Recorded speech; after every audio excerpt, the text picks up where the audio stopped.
Adin. Yeah. Good evening, everybody, students, engineers, and everybody. Welcome to this evening, the end of Ramadan. Eid Mubarak for everybody, and hope that you will enjoy our lecture for tonight. That we have to talk about well control for both drilling and well intervention. This lecture is introduced by me. I am Engineer Sama Shukri, and under the custodian of University of Misan SPE Student Chapter and Hadramaut University SPE Student Chapter.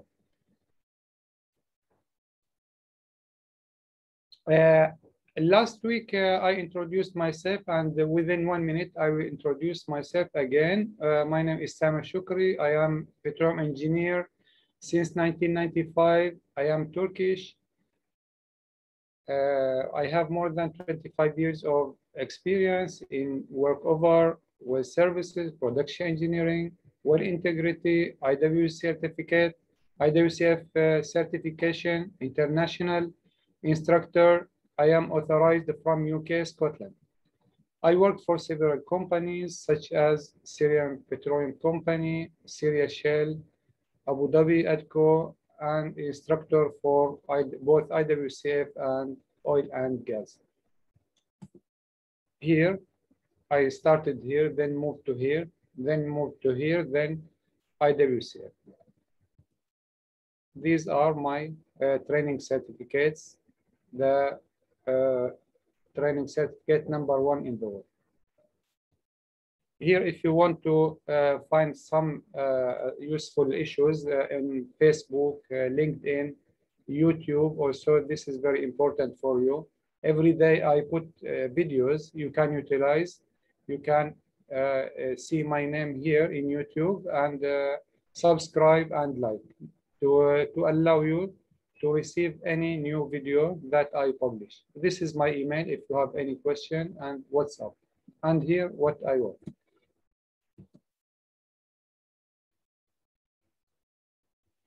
Here we will start with our lecture for today with agenda, then introduction and definition of well control, types of well control based on type of operation, certification, training, and organizations, IWCF and IADC.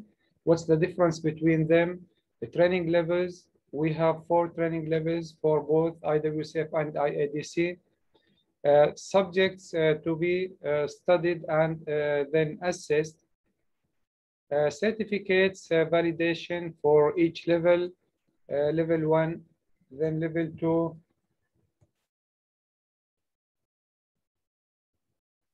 level 2, also we will talk about it, objectives, course contents, admission requirements, certificate sample. Also we repeat the same for level 3 and level 4. Here we have IWCF well intervention. We will talk about drilling and well intervention. Well intervention, we have program objectives, training levels, program structure, certification, principles and procedures, courses, course contents, well life cycle, and well control. So this agenda will talk about completion afterwards.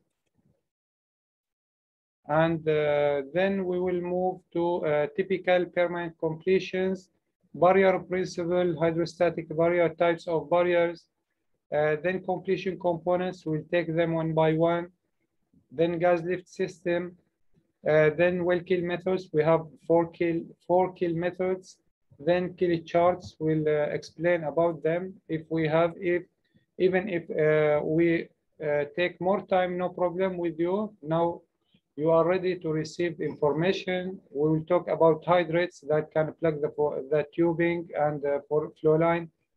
We'll talk about wireline intervention, the types of wireline, wireline pressure control equipment. Then we'll move to cold tubing operations and the pressure control equipment, open and close SSD in the horizontal section using cold tubing, then well stimulation, hydraulic fracturing, then exam samples. I will give you the same exam questions and answers that come in the exam. So at the end of this session, you will have excellent view about what is going on, about well control. Let's move on to the first item in our session for today. So what is well control in the oil and gas operation? Well control is the technique used in oil and gas operations such as drilling, workover, well completion, well intervention, for maintenance, for maintaining the hydrostatic pressure and formation pressure to prevent the influx, unintentional influx from the reservoir or from the formation to the surface or to another formation. So this is the definition of well control. But how can we achieve this well control?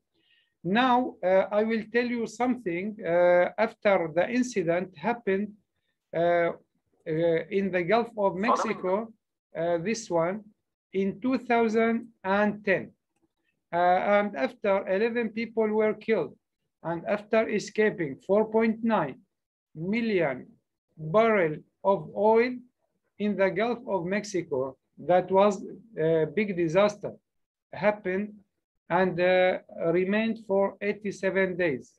The well is flowing to the ocean, to the Gulf of Mexico, and 11 people were killed. 20 plus people were injured. Huge damage in the equipment, environment damage, equipment, money loss, reservoir damage. So all of these due to uncontrolled. The well flowed without control. So this is the reason. We will talk about the reason, and I wish all of you to take certificate. By the end of this session, you will know tomorrow, if you write down that you got this certificate from IWCF itself. I will tell you, it is free. You will not pay anything. But for others, you have to pay $1,500. But this one, if you take it, you will feel confident in yourself. And I will tell you how to get into the system and how you can get this certificate and add it to your CV and your portfolio. Let us first listen to what happened with this Macondo incident, deep water drilling well in 2010, and how did they control it, and what afterwards the International Oil and Gas Organization decided that everybody is included in this operation, drilling and well intervention should have well control certificate. It is mandatory, no compromisation. So you have to prepare yourself. If you want to work with oil and gas companies, you have to take these certificates. And I will explain to you what are the levels. Level 1, awareness. Level 2, introductory. Level 3, operator or driller. Level 4, supervisor. So each one has its own responsibilities. So please focus on the video and listen carefully. You will know why we are here and why this certificate has become mandatory.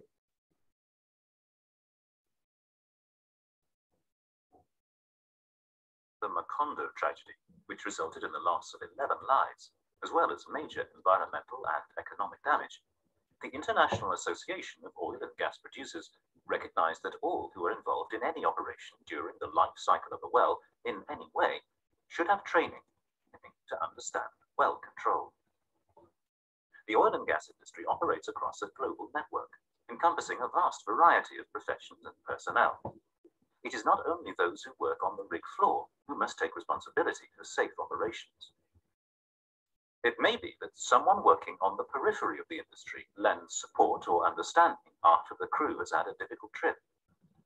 It may be that someone working in logistics goes the extra mile to ensure that the correct people and equipment arrive on site in good time. This means not only the man who is on the rig or on the well that he has to take this certificate. Look at this man. He is driving road tanker. He is moving liquids and fluids to the well site, even though he has to be aware what is going on. This man, he is in the main office of the company, and this girl also, she is watching what is going on the well. She has to have her own well control certificate. Whether an experienced individual or a newcomer to the industry, everyone's input and decisions can have a significant impact, not only upon their immediate colleagues, but also the environment and the safety of personnel across the industry. The International Well Control Forum, in cooperation with Oilenium, has produced a free, self-enroll e-learning program to give a knowledge and understanding of the processes that take place during a well's life cycle. While by no means exhaustive, we believe the program will provide people with a broader awareness, which will make their career in the oil and gas industry safer and more rewarding. Over 7 modules, the program describes the life cycle of the well, shows the different types of drilling rig, explains what well control is, describes how we monitor the well, explains what well interventions and workovers are. In the first 2 weeks of its launch, more than 2,000 individuals from over 1,000 energy sector companies in nearly 100 different countries enrolled on this course and took a step towards a commitment to protect the environment, our industry, and all those who work within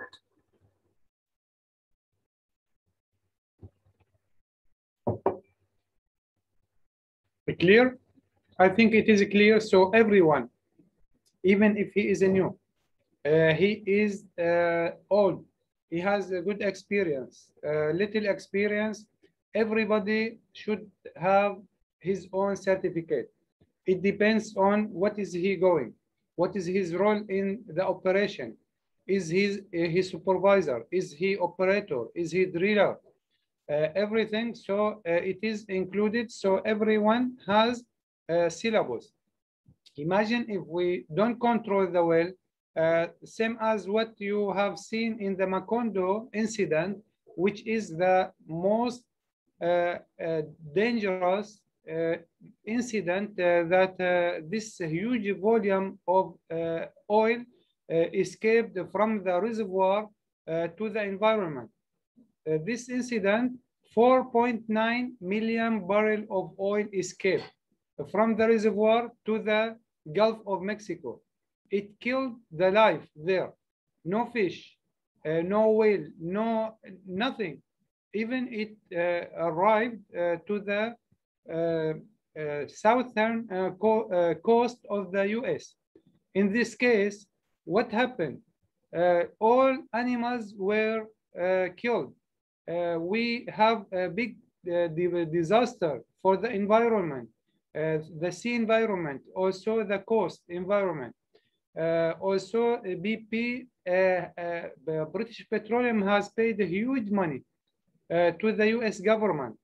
We lost the reservoir, the control. We drilled 2 wells, relief wells. So too much due to small mistake in the well control. So it became mandatory for each one to get this certificate and to take his correct action in case of any incident. So if you imagine if you lose the control on your well, what will happen? You see this one, we lost our control. There is work over here, and we lost our control. What happened? You see, this is gas and oil. Look at it.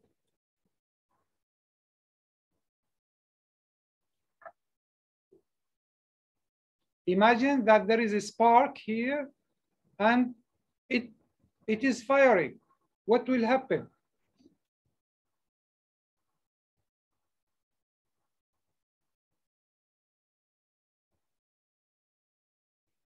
So very dangerous.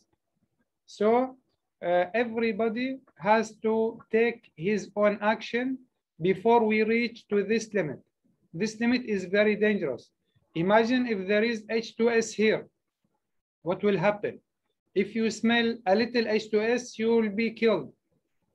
H2S is a silent killer.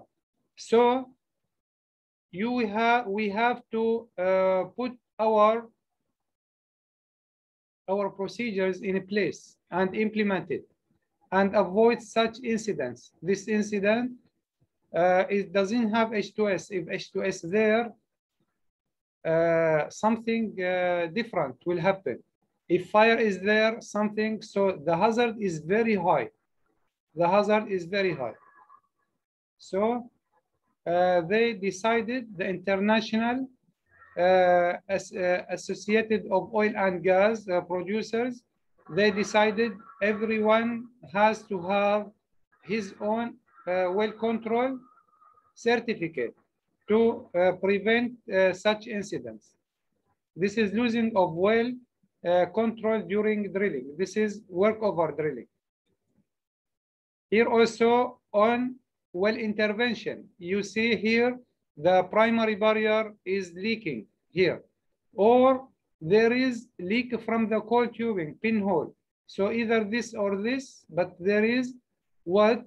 There is loss of control, losing of well control during well intervention. So we are dealing with the drilling phase and well intervention phase. You see this gas also, it is escaping during night. A spark, small spark, it will make disaster.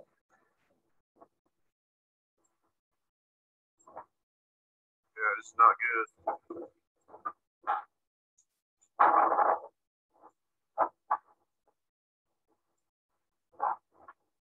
Okay, it is like this.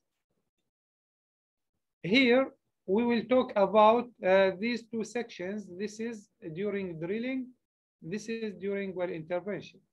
During drilling, when we drill a well, there could be losses either to from the well, well from here to the formation, or vice versa. So we may expect that oil and gas will escape and percolate up in the well here to the surface. What will happen to the hydrostatic head? This one, a drilling column mud, or we call it drilling fluid. What will happen? Its hydrostatic head will be less. If it becomes this, then the flow from the reservoir to the surface will increase, and we will have kick. This kick will lead us to blowout. Blowout, we will see what we have seen in the previous video or videos. So we have to take this into consideration. So we have two opposite forces, from up to down, which is coming from the drilling fluid or drilling mud, and from down to up, which is from the reservoir. So here should be calculated this one and monitored continuously. So this is called a primary barrier, the drilling fluid. Primary barrier should be monitored all the time and maintained. Otherwise, we will not consider it as a primary barrier. Here, we have in well intervention mainly wireline and coil tubing. Coil tubing here, we have external primary barrier, which is called stripper, this one, and internal primary barrier, which is installed at the end of the coil tubing, which is called double flapper check valve in the BHA. So these should be known for us, and we have to keep them primary. This one here, BOP is secondary, and shear seal BOP will be tertiary. So if primary barrier has failed, what will happen? We have to fix it after using the secondary barrier. If secondary barrier has failed, we have to use the tertiary barrier to secure the well. So this is very important. We have to know the primary theory, the barrier theory. This barrier theory will tell you which is the primary, which is the first line of defense. Secondary barrier will tell you which is the second line of defense. Tertiary barrier, which will tell you which is the third barrier of defense. So each one will be used. If one is not working, we go to second. Second not working, we go to third, and so on. So we will talk about drilling. We will talk about well intervention. Here we have International Well Control Forum certificate for drilling. Now, gents, we have two types. Focus with me, please. Two types of well control certificate. One is called IWCF, International Well Control Forum, this one. This, most countries of the world, Europe, Africa, Asia, and other parts of the world, they depend on this certificate. International Well Control Forum is issued by the center in Aberdeen, in Scotland, UK, United Kingdom. It is very tough and strong, and not everybody can pass it. But by the end of this course, if you pay attention and you can understand me what I am talking about, at least you will have knowledge about 30 to 40%. So if you study more and more, I will be guaranteed that you will pass it easily. And I will give you examples of the exam that is given in normal situation. So just I want you to focus and listen and watch what I am talking about. I give you the summary of it. You don't need to go into details here and there and there. Only focus on this lecture, and I am guaranteed that it will be very good starting point for you. So we will talk about this IWCF Forum certificate, which is from Britain, and the other one is called IADC. Where is it for IADC? International Association of Drilling Contractors. This is the abbreviation of it. International IADC, International Association of Drilling Contractors. This certificate is issued from Houston, from Texas in the United States. It is mainly focusing on the US, the fields of US, and sometimes they ask it in the Saudi Arabia. These two areas are only, but this is more difficult. IWCF, it is more strict than IADC. So if you pass IWCF, I am guaranteed that you will pass IADC because it is a little bit easier than this one. British is more difficult. They focus and they sometimes will play with words, especially if it is not your native language. So they can play with you in some tricky questions So you have to know English and you have to know the technical. And that is not easy at all. But most of our students pass this exam with high marks. So please focus with me and listen to what I am talking about. So you have to study, we will talk this IWCF for drilling section. We have a drilling and well intervention. I will start with the drilling. A drilling, you have three sections: equipment, principles and procedures, and simulator. And you have 4 levels: level 1, awareness; level 2, introductory; level 3, drillers; and level 4, supervisors. So by end of this month, I am optimistic. By end of this month, all of you should show us your level 1 awareness certificate. So you put your foot in this section and we'll start up. You will start up your engine, and then you move to level 2, then you move to level 3, then you move to level 4. So I will give you the information for level 4 to prepare yourself. So when you go into the system and study and do exam for level 1 awareness, you will see it as if you are going in a journey.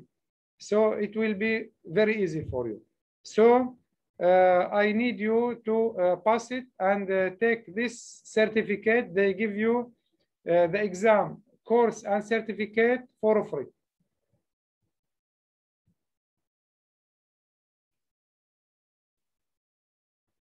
Here we have, in order to prepare for this international certificate, you have to study the following. For this well intervention, we talked about drilling, now we talk about well intervention.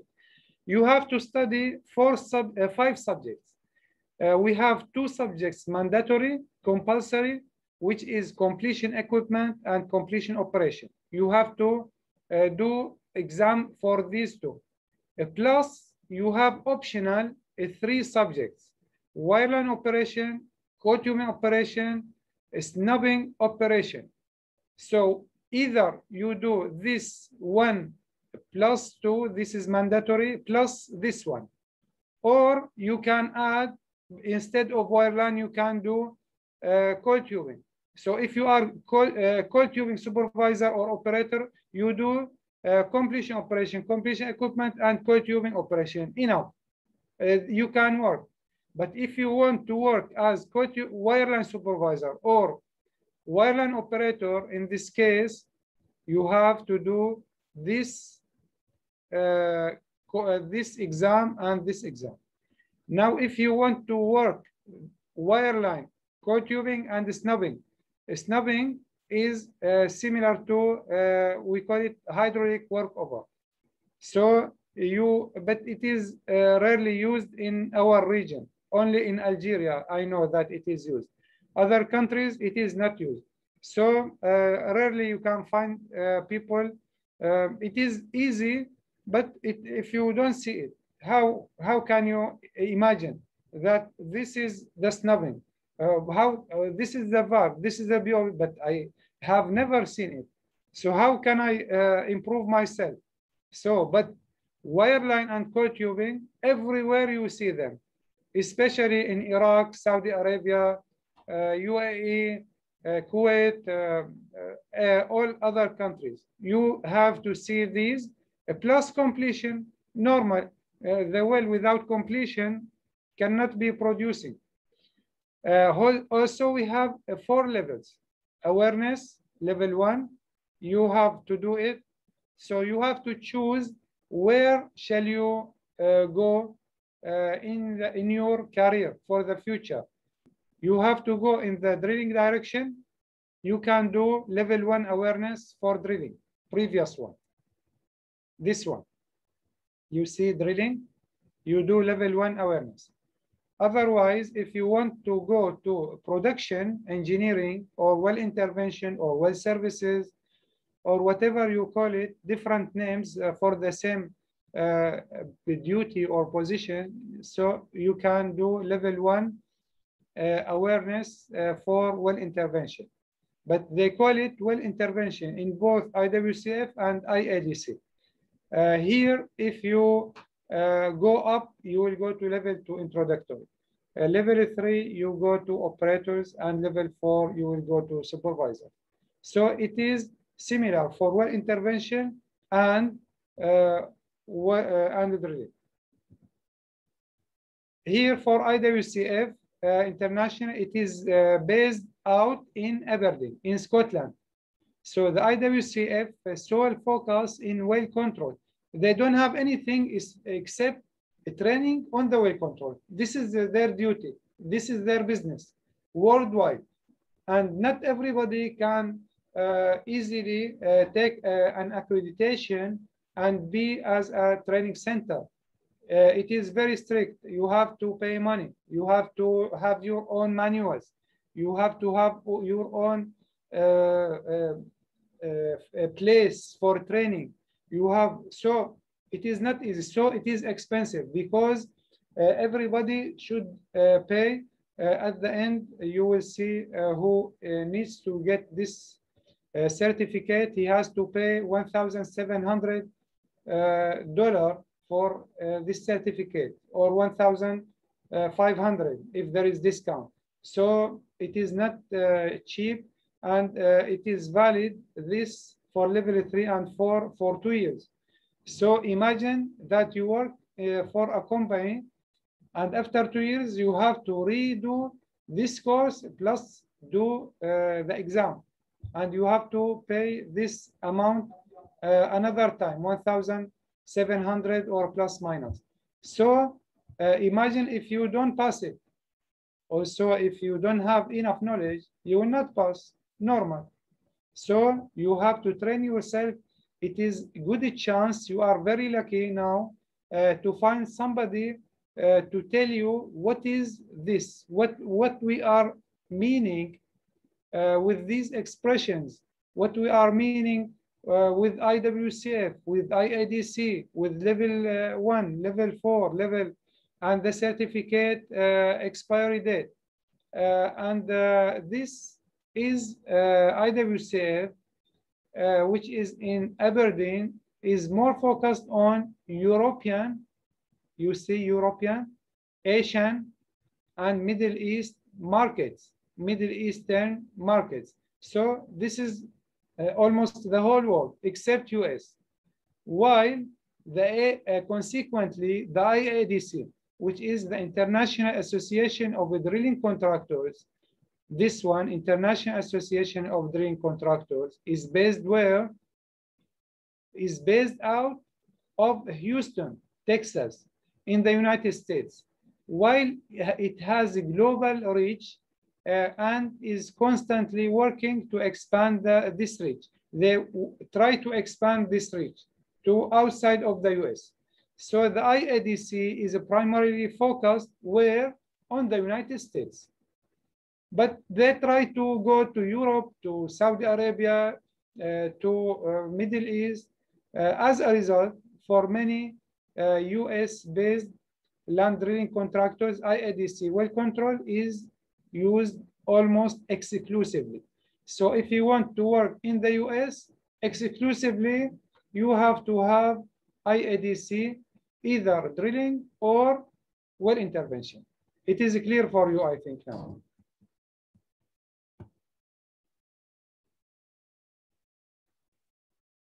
This one is IADC, International, the abbreviation, Association of Drilling Contractors, Houston, Texas, USA. Here, IWCF, International Well Control Forum, IWCF, Aberdeen, Scotland, United Kingdom. So this is the logo for it, and this is the logo for it. You are familiar now.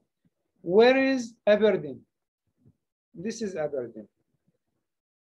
In the northern part of UK, here is England, and here is Scotland, and here is Aberdeen. This is the North Sea. I visited this area here.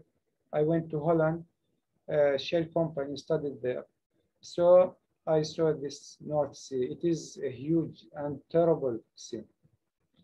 On the other side, this is IWCF. On the other side, we have IADC.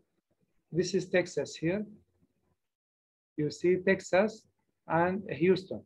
This is Texas State and Houston City. You see?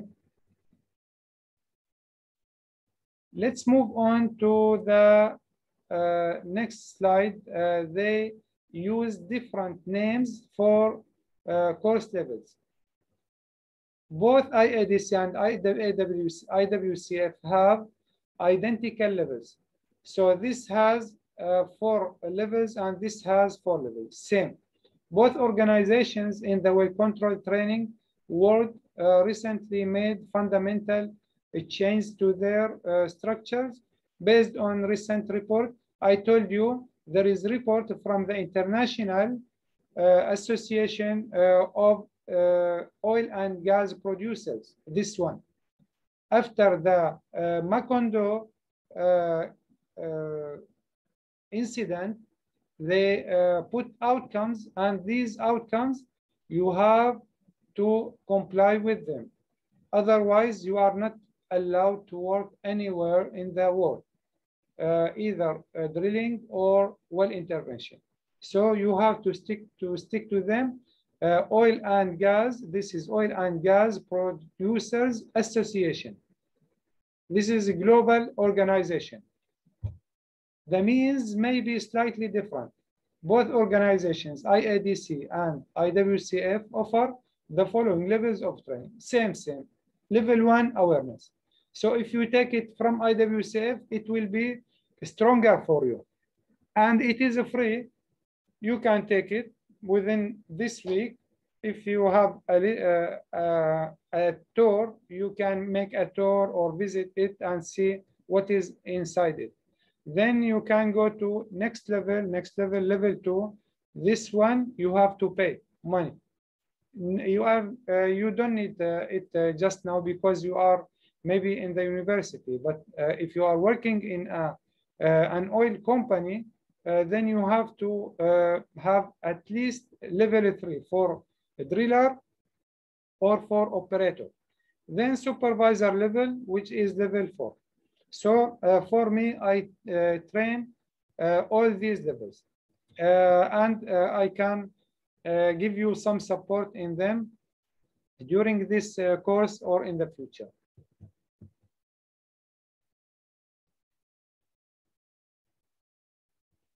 Here, the subjects to be studied, then assessed.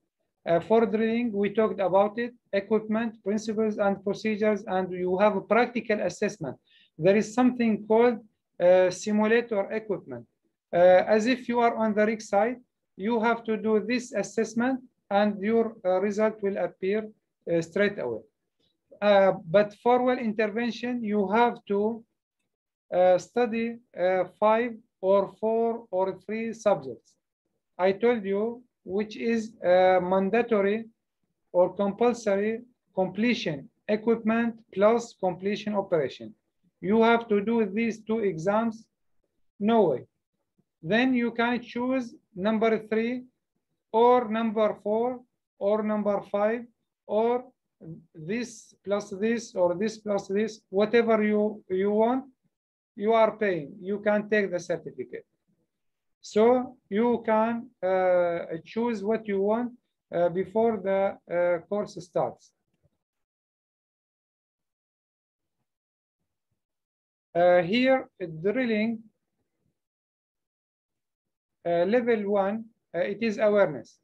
It is a 4-hour classroom-based course currently. So you will do this course for 4 hours. There are videos.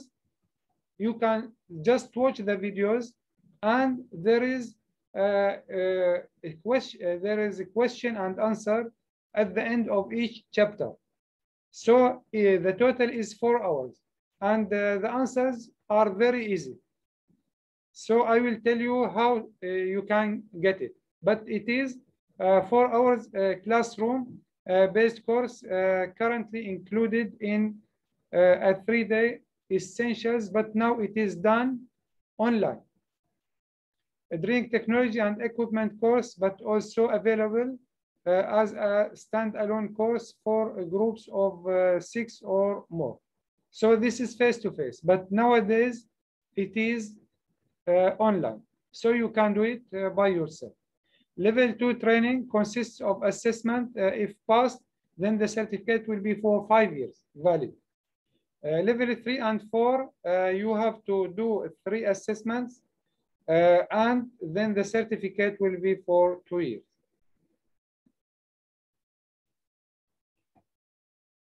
Here, level 1, well control awareness training was introduced in 2015 as part of an industry-wide initiative.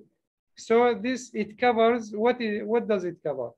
It covers basic well control concepts and is included in Aberdeen Drilling School's 3 days essential of drilling technology and equipment course. Here, to register in level 1, you can keep this email with you. It is very easy. Level 1 at wcf.org. You will see it in the video at the end of this course. You will keep your video with you, and you will see that you can pass it easily to the website of IWCF. You see, if you write this, I took a snapshot, you see it, www.iwcf.org/programs/level1/DS. You will see this one. It will tell you where to go, group level 1 course. So you can go through them, and you will see that it is easy. They tell you how to go into this level, how to get your, you see, register today. This is the website of IWCF. Register today. If you want to use the email also, they can guide you. So it is very easy. Here, level 1 also, what does it include, and the validity, and so on. Successful will, so all of these, we took them. Here, you see this certificate. Every one of you should show us by end of this month this certificate. It is easy, either for drilling or for intervention. You see here, this man, this is to certify that Steve Ben Orlo has successfully completed the level 1 program. And here is the signature of the CEO of the IWCF.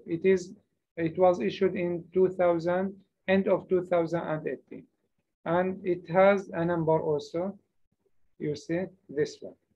Number, certificate number, BODIAB, and so you can take it with you. Here, drilling also, we will talk about drilling well control level 2. So this introductory course provides the drilling personnel with basic understanding of well control. Here you have to dig deeper, but if you don't go to level 1, you will not be able to go to level 2, then level 3, then level 4. So it is like a building. This, you build this one above this one. So the science is a structure.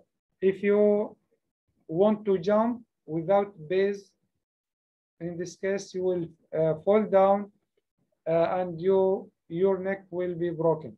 So you have to build yourself, and it is good chance that you are a student at the university and you are building yourself early, especially if you improve yourself in English, you improve your knowledge, you work on yourself. Then all companies, or most companies, reputed companies, will pick you up, will choose you, will give you a better salary. In this case, you will gain the competence. Here, the background, he has a solid background and knowledge of why. Here, he has to be responsible. Now, in awareness, you are not responsible to do anything. But here, he has to be responsible for well control. He has to open, to close. He has to do something during incident scenario. How well control is maintained. What the indicators are if the well control might be lost. So he has to make his brain work. And how to regain if you have incident or well control case, how to regain this well control in case it has been lost. Here also the objectives, you can go through them for yourself, because you have to go from level 1 in the future to level 2, from level 2 to level 3 to level 4. So just for your information, please. You see course content, this is for level 2. Here also, the assessment exam, there is normal exam here.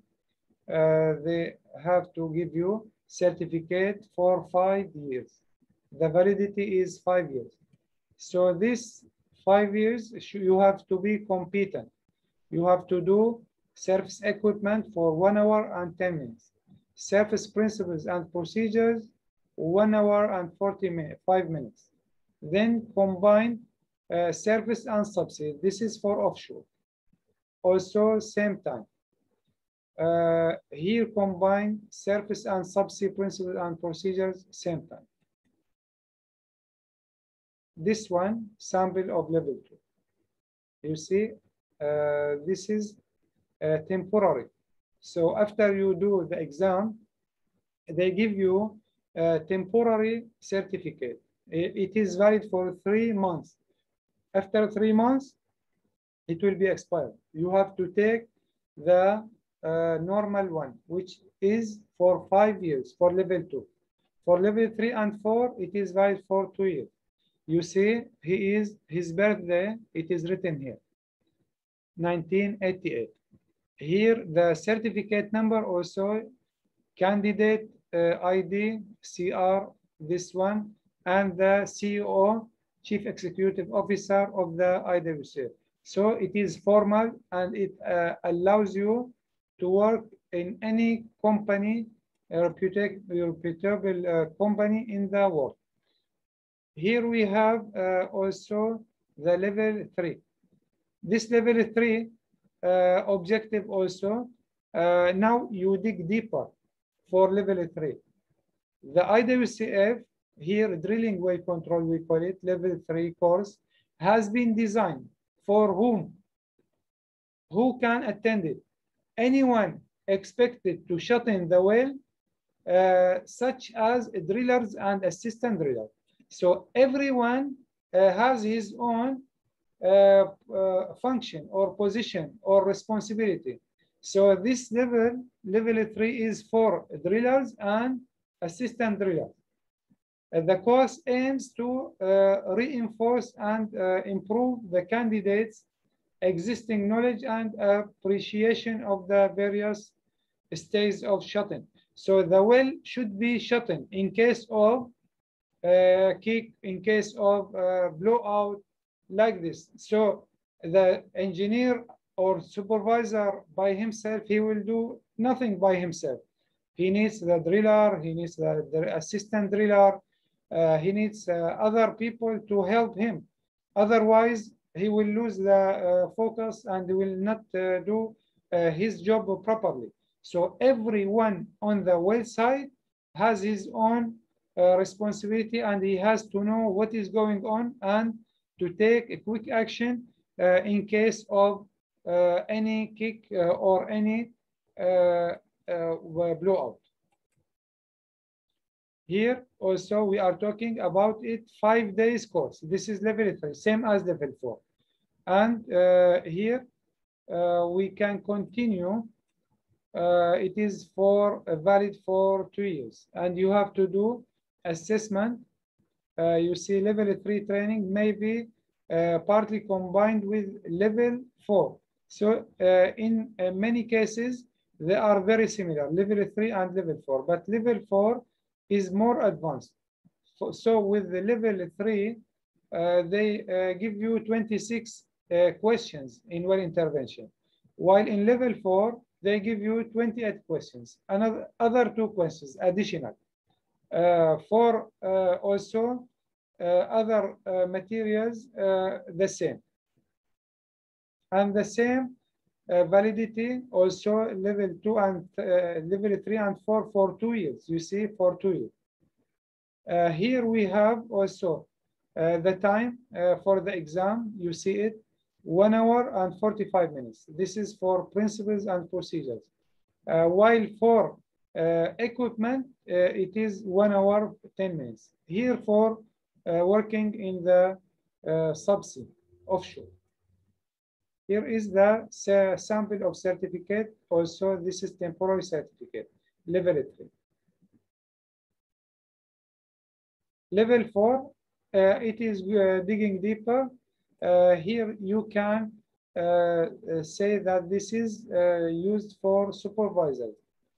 And it has 2 years to be valid for, same as level 3.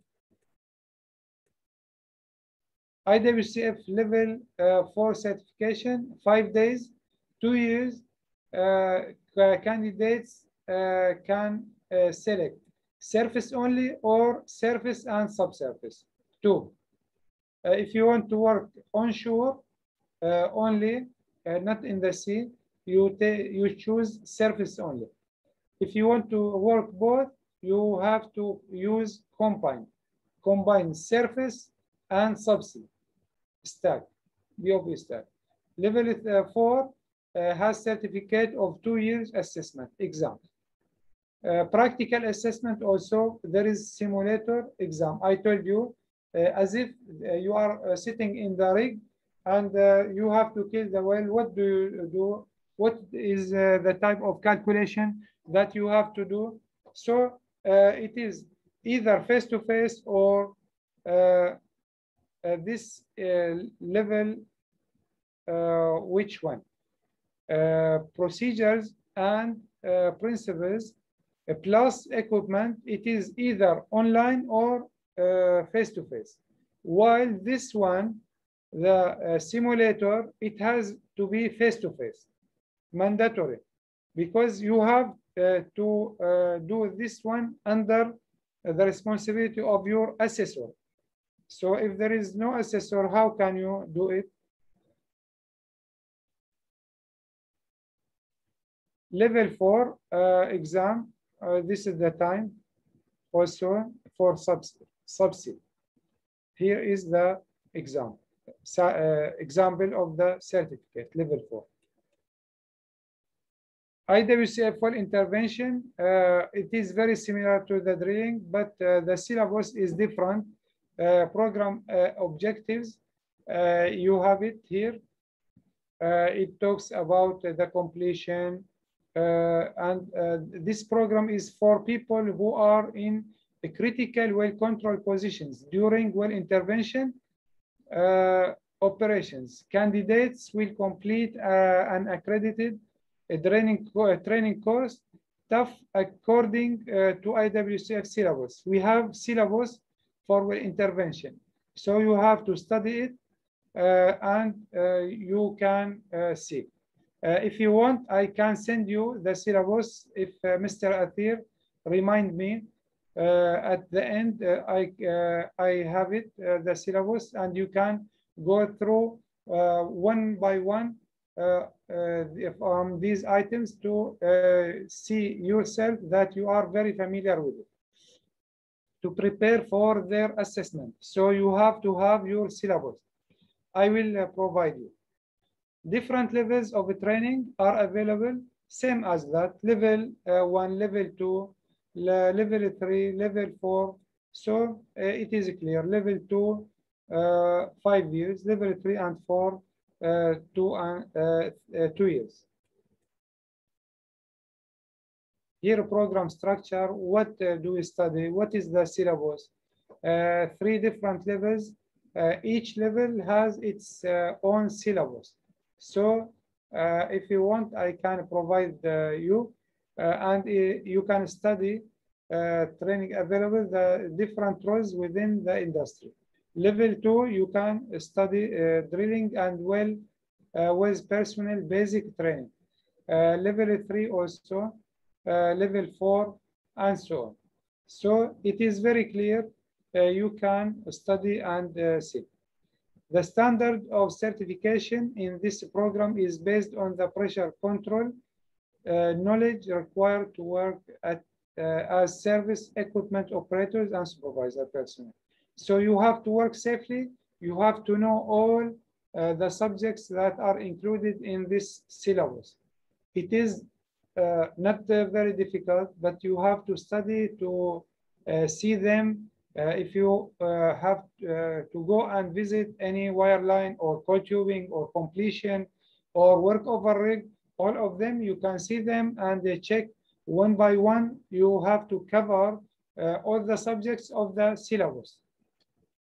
Then you can be assessed, do a course of 5 days, then do the assessment. This assessment is done by under supervision of Aberdeen in Scotland. So if you you pass 70%, then you can have the certificate. In the beginning, temporary certificate, and then within 3 months, you have to get permanent certificate, which is valid for 2 years. Here you can study these. We talked about them. We have barrier principles, well information, shutting procedures, pressure control methods, problems, pressure control management. All of these, I deliver them in the IWCF courses. So we spend, last course, I spent 28 hours, and I am talking like this, 28 hours within 4 days. So it is not easy. I am talking and you are listening, you are watching, but at the end, you have to study them and do exam to pass. If you don't pass, it will not be good for you. But as you are preparing yourself early, you will pass it very easily. Candidates must attend both compulsory, this is mandatory, compulsory components, and you can choose one or more optional components, which is wireline or coil tubing, snubbing, in a combined certificate program. They write for you wireline and coil tubing. You are certified. If you have snubbing, they write it for you, snubbing, and so on. Now, content includes equipment, completion, wireline, coil tubing, and snubbing. Principles and procedures, same as this, repeated. Let's move on to the well life cycle. We took it in the last lecture. I think if you remember it, well life cycle, we start with well construction, which is drilling and completion. Here you have to have what? The IWCF or IADC for drilling. In the maintenance, workover, and well intervention, here you have to have well intervention, IWCF or IADC. Here, production, there is no intervention from our side, and or in the plug and abandonment, the well is closed. Here, the we have the well control calculations. These calculations and laws should be memorized in your brain very strictly. So there is no compromising. Hydrostatic pressure equals TVD, true vertical depth, times density times constant. So this, you have to memorize it as if your name. Don't tell me that I forgot that one question can make you pass, and one question can make you fail.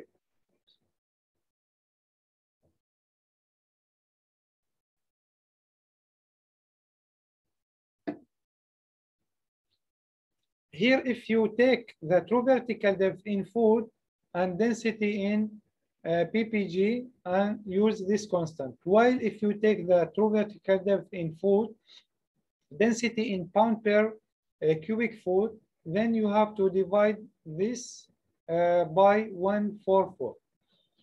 When you want to calculate the hydrostatic pressure for a column of oil and gas, you have to calculate the hydrostatic pressure for oil and add it to the hydrostatic pressure of gas. Hydrostatic pressure of gas, you have to calculate it. You have closed-in tubing head pressure times correction factor. So he has to give you how much is the gas oil contact, for example, 2000 or 3000, and specific gravity of gas. Then there is table, it can give you the correction factor.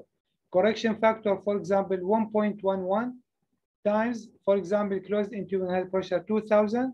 It will increase a little bit, maybe 100 psi or 200 or plus minus. So it gives you the pressure correctly and accurately. Bottom hole pressure also, what is bottom hole pressure? It is hydrostatic pressure plus closed-in tubing head pressure. In this case, bottom hole pressure, it will be equal to reservoir pressure. You see the reservoir pressure? It equals bottom hole pressure. Bottom hole pressure or reservoir pressure, it equals hydrostatic pressure in the cone of the well plus closed-in tubing head pressure. So these laws should be as if your name. Don't forget them, please. I think you take them in the university, although you have to memorize them here because they are very important for your knowledge and to make you pass the exam very easily. I can later on give you some calculations and some problems that you can practice by yourself. You sit down, use your calculator, calculate this pressure, this density, this API, and so on. Specific gravity equals 141.5 divided by 131.5 plus API. So API, which is the density that was introduced by American Petroleum Institute for water, it is 10. So if you add this to this, it will be 141.5 divided by 141.5. So the specific gravity of fresh water will be 1.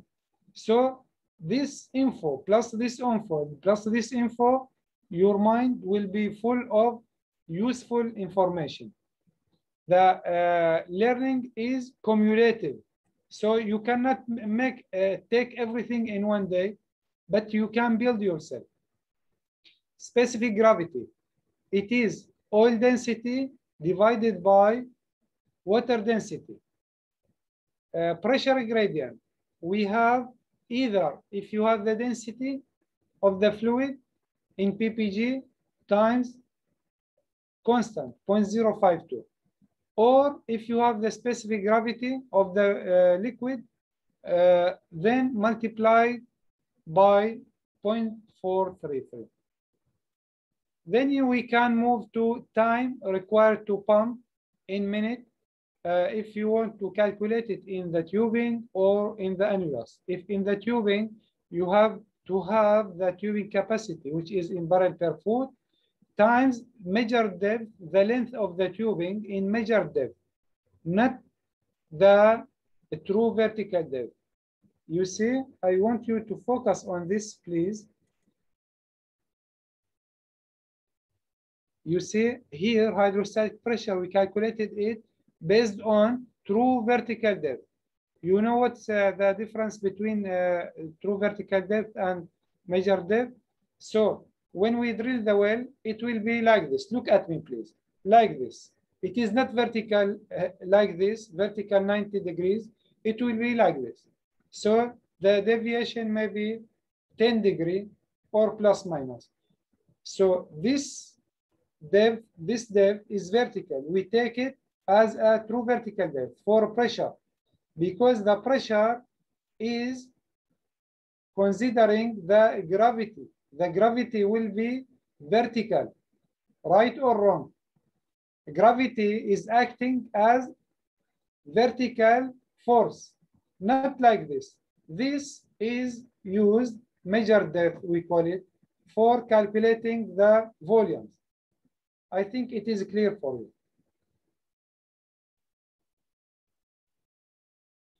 Here, we calculate the tubing capacity in barrel per foot times measured depth, as I told you, which is this one, divided by pump rate in barrel per minute. We'll obtain the time to pump, which is minute. Now, it may be not clear for you, but if I give you a question, including calculation, and you will sit down and think about it and use these laws, it will be very easy for you. Time by time, it will be easier, and you will find the solution very easily. In annulus capacity times measured depth divided by pump rate in barrel per minute. Here, for the completion, for the type of the wells, we have exploration or production. Exploration, when we start drilling in an area for the first time, we call it exploration. Production, we have drilled before, but we want to improve this field. So we call it the production well.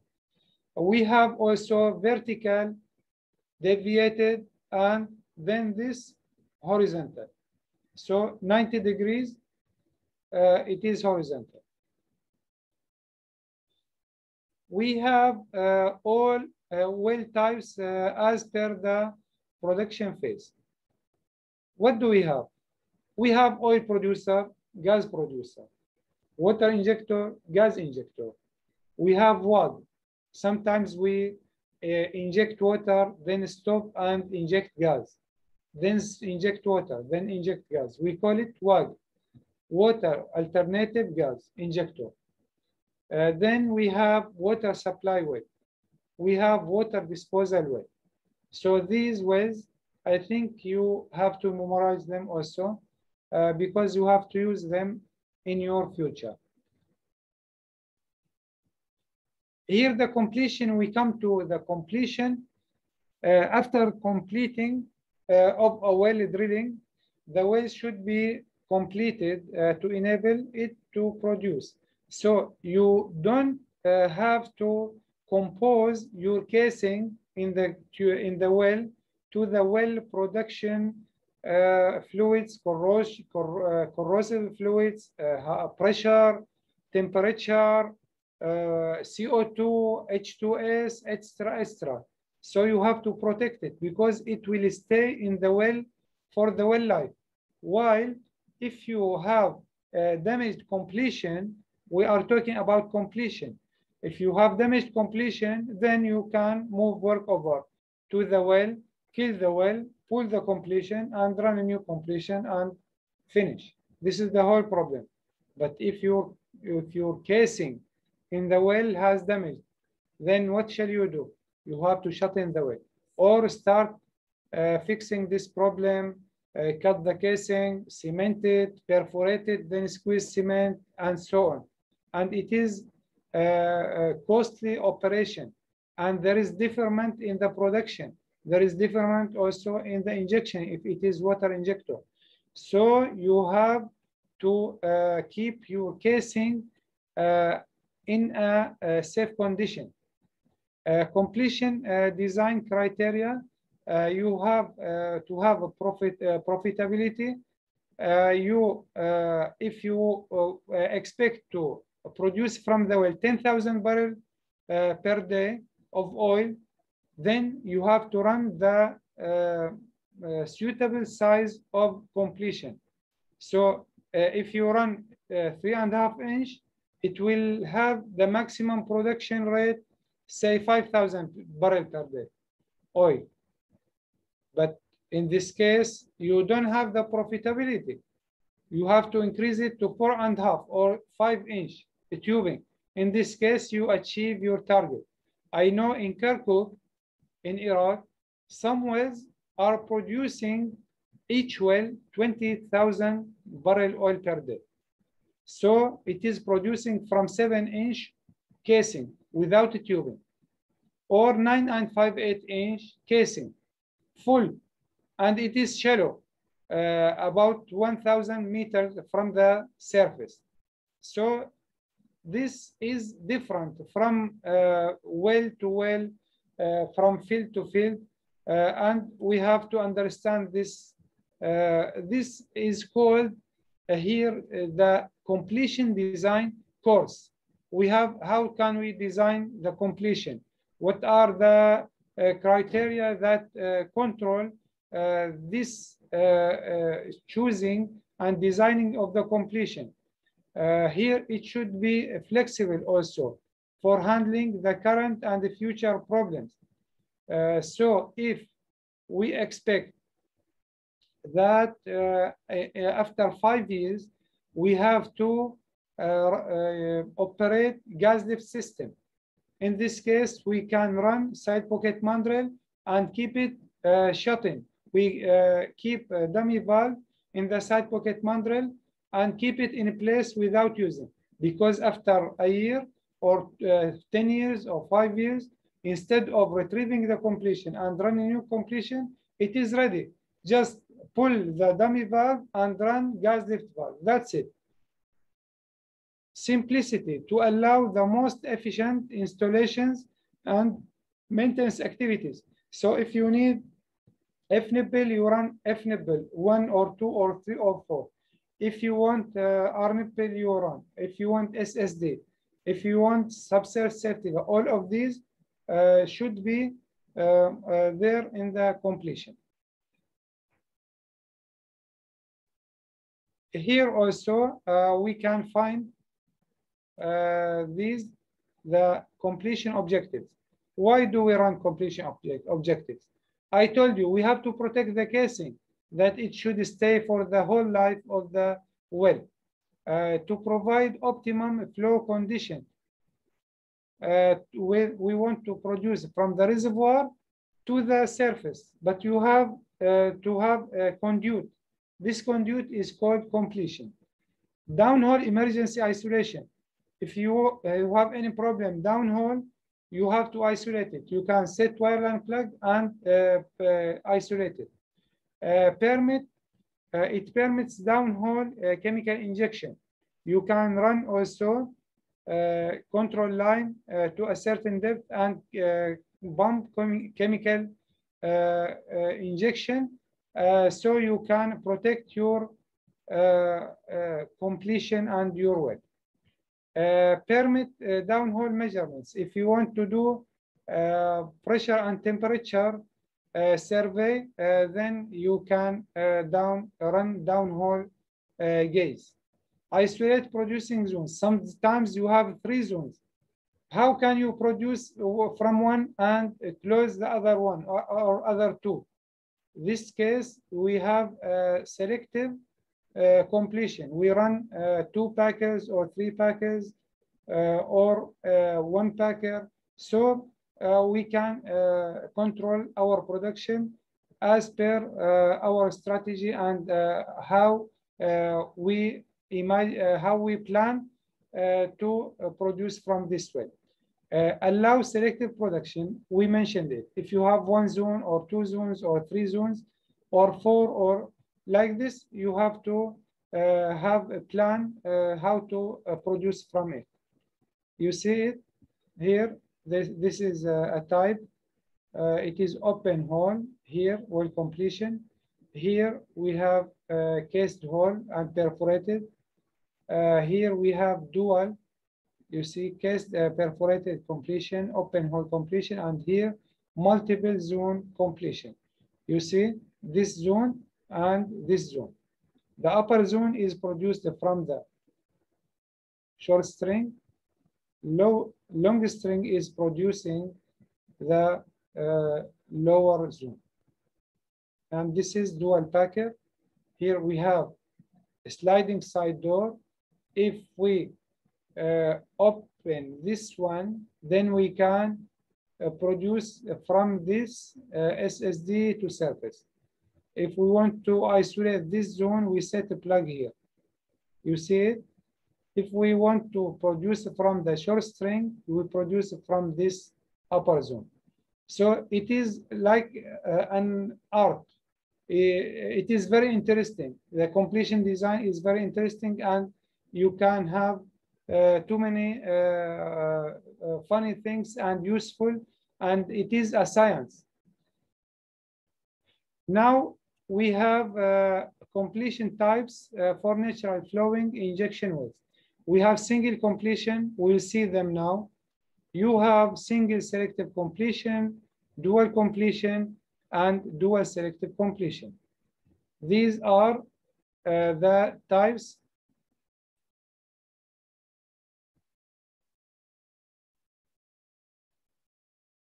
We have single vertical completion. This one, you see it, single vertical completion. We have single selective vertical. As I told you, you have 3 zones. You can produce from this one, or from this one, or this one, or from all of them. You see, this is chemical. It is pumping a control line from surface to here. To protect your completion, you pump corrosion inhibitor here through the control line, 1/4 inch. In this case, if you pump corrosion inhibitor, you will protect your completion, you will protect your flow line. Here we have dual vertical also. We inject here in the upper zone. You see it, inject water, and the lower zone we inject gas. Here, single hole stem, we don't have F nipple, R nipple completion restrictions, we don't have it. Even you see there is there is subsurface safety guard here. You see it, this one, this is control line. This is mandatory for safety reason. Clear for you? I think clear. Here we have 2 types of well, horizontal and vertical. You see, this is vertical well and this is horizontal. This is typical permanent completion and the accessories that are there in the completion. This one also, you can start from bottom till up. You see it, from bottom till up, from wireline entry guide till wellhead, one by one. Here we have the barrier principle. What is barrier? Barrier, any component or substance that prevents the flow of wellbore wellbore fluids unintentionally to the environment or to another formation. So we put barrier. You see this bit? This bit is very dangerous. This, imagine that this baby is walking to here. This is, it is the hydrocarbons. So, and this is the surface. So how can we prevent it from this hydrocarbon to go to the surface, to here? We have to put barrier. This barrier, either completion, packer, wellhead, subsurface safety valve, tubing hanger, tubing head spool, all of these, we consider them as a barrier. So watch this video. It is the barrier definition here. Our students hanging out soon. All of the time to spend. Hope you know that it's not always that. Head side. Don't know. Very clever dog. Perfect road to go down. but I know. It is safe. I will repeat it for you another time. It's dangerous. All the time to spend. Hope you know that it's not always hard. And I don't know the perfect road to go down, but I know.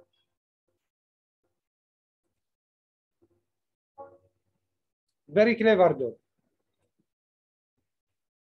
Here we can see well control and barrier definition. Well barrier, as I told you just now, is defined as a component part of well designed to prevent fluids or gases from flowing unintentionally from a formation into another formation or to surface. This is very easy. If you memorize it, you will use it for your future certificate and assessment.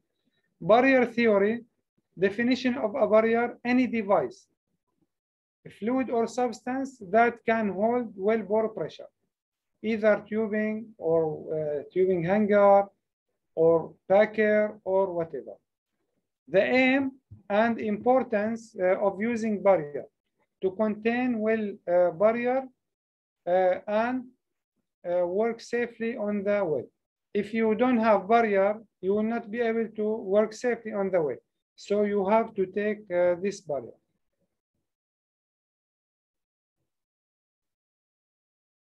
Barrier types. We have two types of barrier, a fluid barrier and mechanical barrier. During drilling operation, a minimum of 2 tested and verified barriers should be used. This is dead well. While in the well intervention, we work on the live well. We have to use a minimum of 3 tested and verified barriers. So this is the IWCF rule. If you use 2, it is not required. Even if you have low pressure, if you have 150 PSI, wellhead pressure, he asks you, can you work? You tell him no. You have 3 in well control. Hydrostatic barrier, you go through all of these, how to calculate the hydrostatic pressure and so on. Mechanical barrier, also any substance that can be set in the flow path and prevent the flow of well-bore fluids unintentionally. So if you set the plug, wireline plug, it will plug the well and will not allow it to produce to the surface or to another reservoir. Properties of mechanical barrier, you have many properties, should be tested from direction of flow. Barrier is tested after setting. Barrier cannot be tested from the, if it is not tested from the direction of flow, then we can do inflow test from our. Also, if it's a pressure rating also should be suitable for well condition. If it is high H2S rating or not. If we have high H2S in the well, then the equipment should be high H2S rating also. If it is not holding pressure, what shall we do? We have to retrieve it. For example, wireline plug. We have to retrieve it, redress it, and set it again. Or we have to set the backup plug above it. If you have the F nipple at this depth, above it, F nipple 100 feet, you set it. If you want to set another one, it will be 2 barriers, but tested.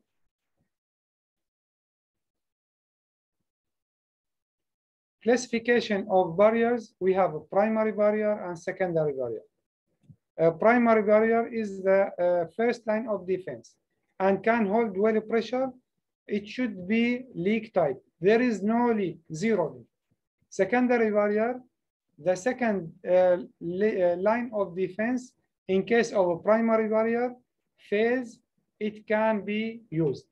So if the primary barrier has failed, then you can go to the secondary barrier.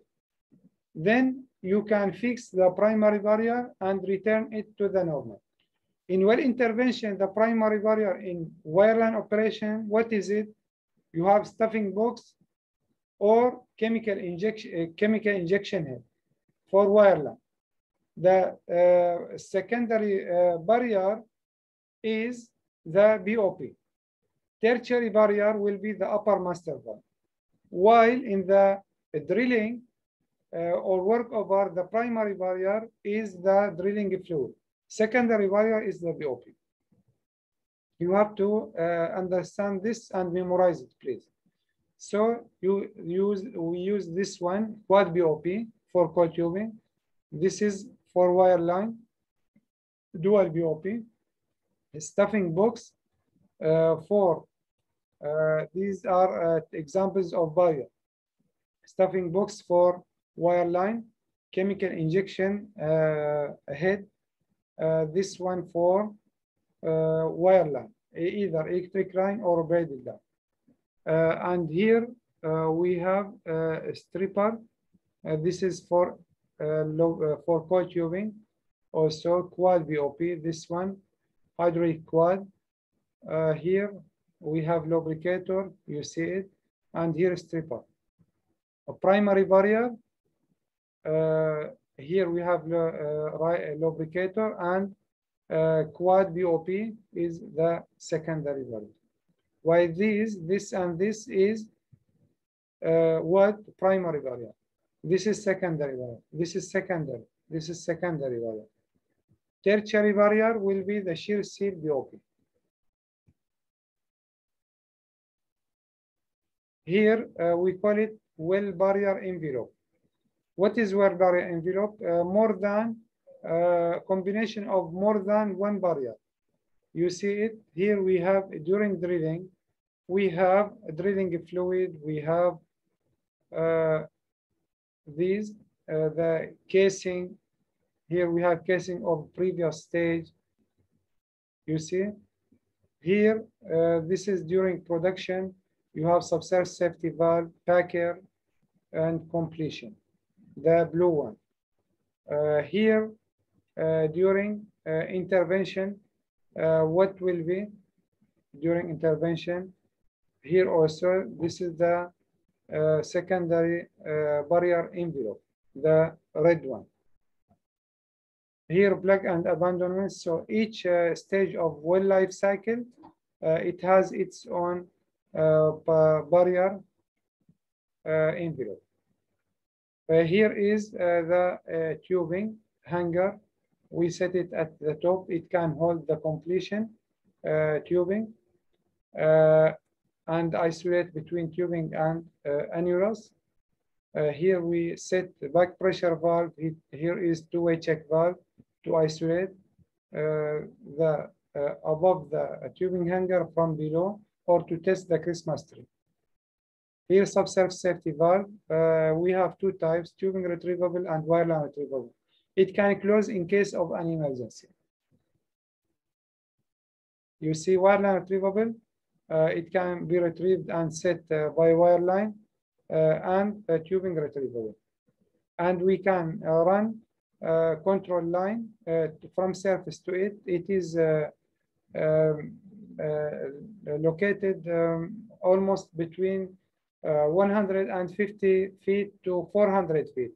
So it depends on different properties. This is the subsurface safety valve, and here is the flapper. You see the flapper, this one.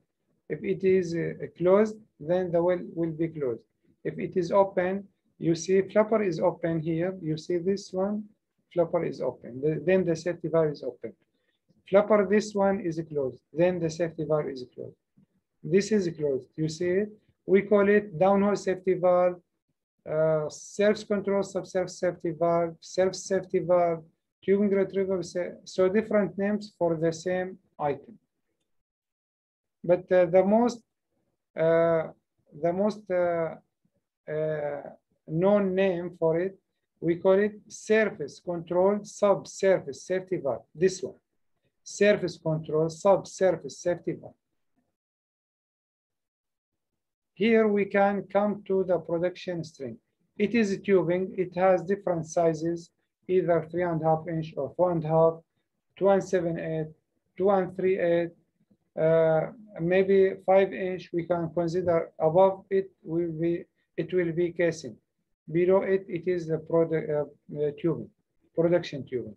And there are also couplings. You see these couplings. This we call it J55, this type. This red one, we call it C75.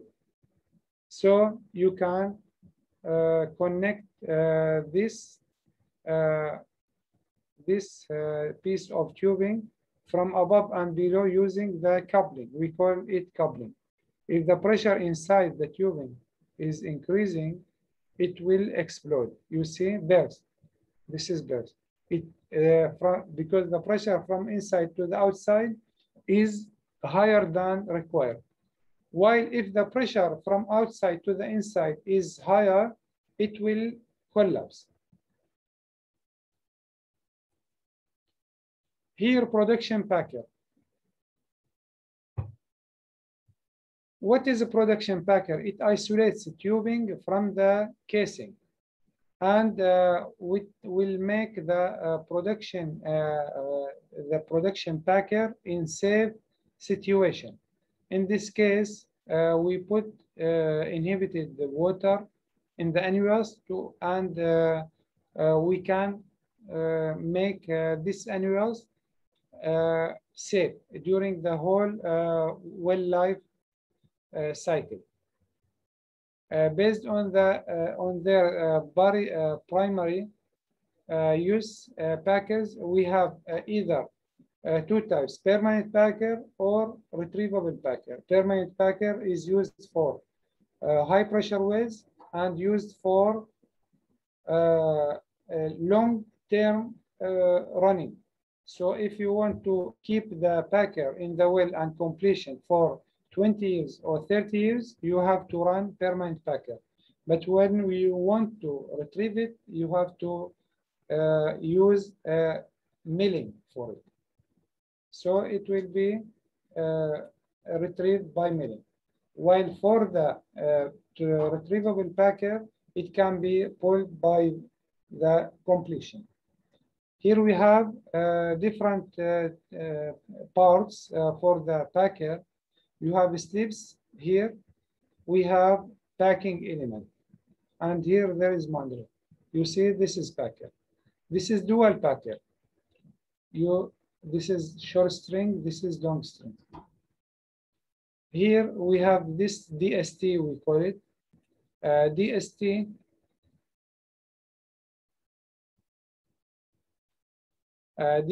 we run packer, upper packer and lower packer, and we produce the well from here just to test it.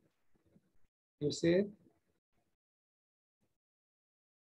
Landing nipples, we can set flow control devices such as wireline plug or other tools to isolate the packer, the zone or the completion. Or we can set packer hydraulically by setting plug below the packer and increase the pressure in the tubing. In this case, the packer will be set in place. We have three types of this, we call it landing nipples. We have no-go nipples. We run it one piece, only one nipple at the last bottom of the completion. Then we have selective landing nipples.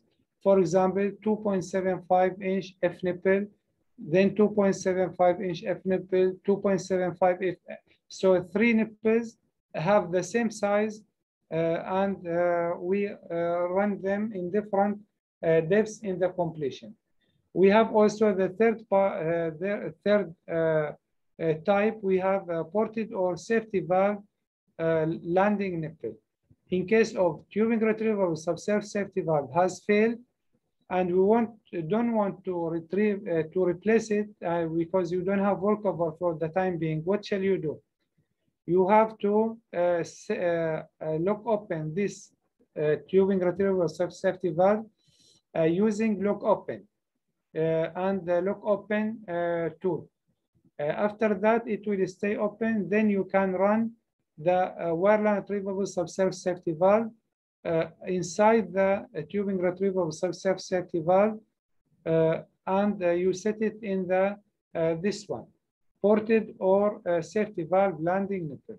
In this case, you can flow the well or inject the well as normal till the workover comes to the well and retrieve the subsurface safety valve.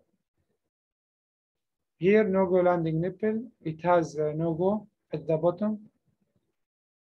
Selective nipple, it doesn't have no-go. No-go can be found in the plug itself. Here, safety valve landing nipple. We set wireline retrievable subsurface safety valve inside it. Circulation devices, we have two types of circulation devices, sliding side door and side pocket mandrel. This is side pocket mandrel. We set the gas lift valve inside it, or chemical injection valve, or dump kill valve, or dummy valve, different types. For sliding side door, we open it and close either for circulation or for selective production or injection. We will see them. You see, this is SSD. Look at it.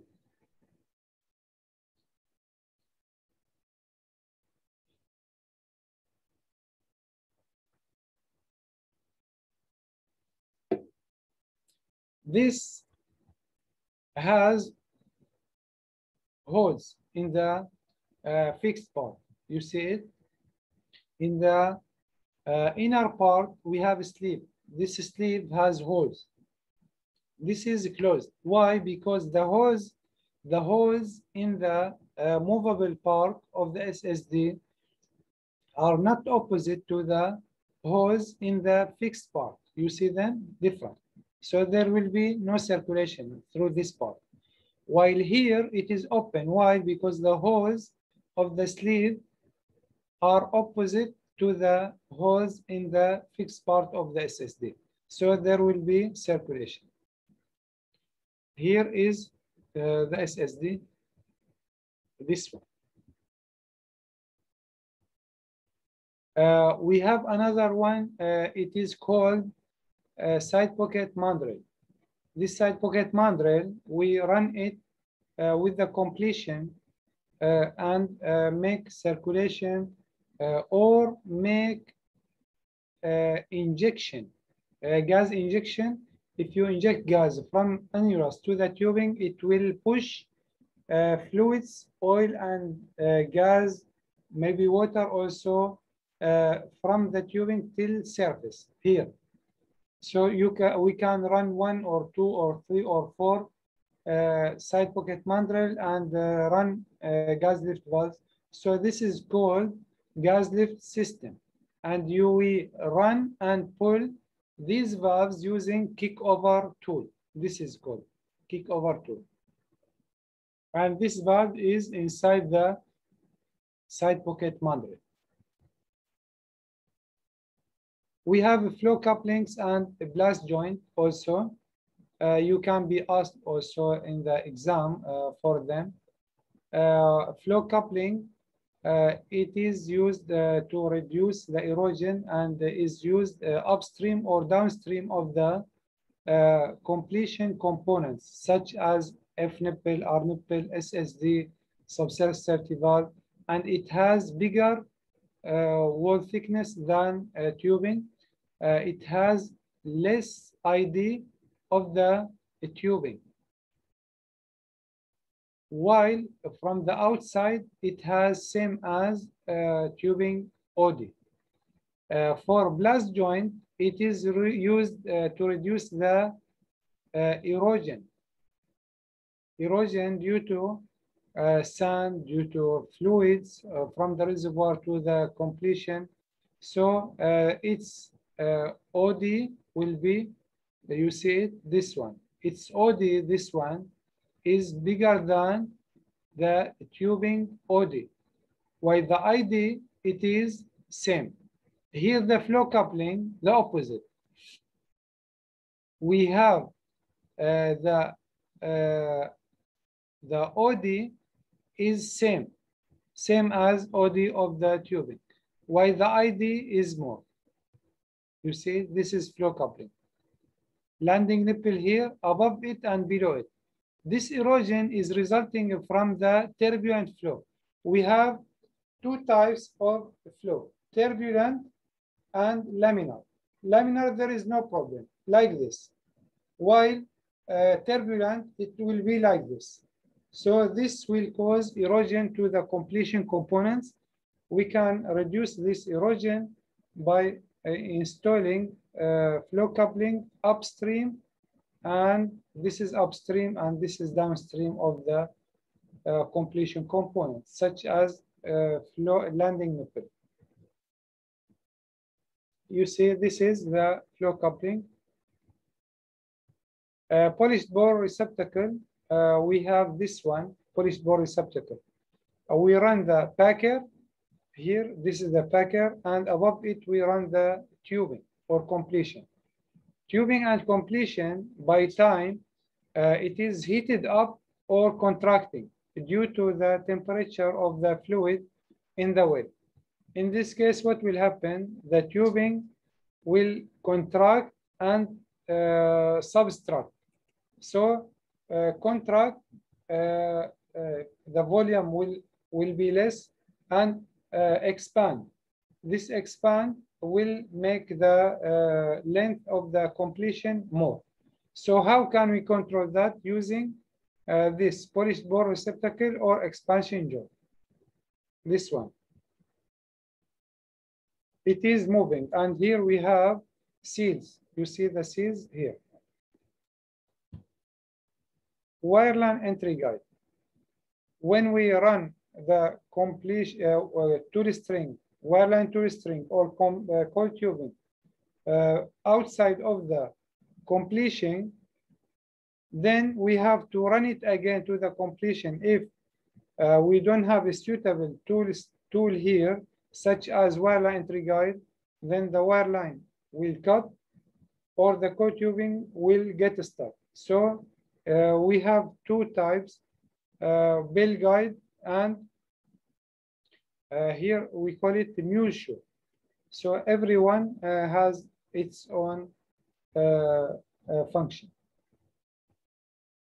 Gas lift system, we explained about it. You see here is the side pocket mandrel, side pocket mandrel, side pocket mandrel.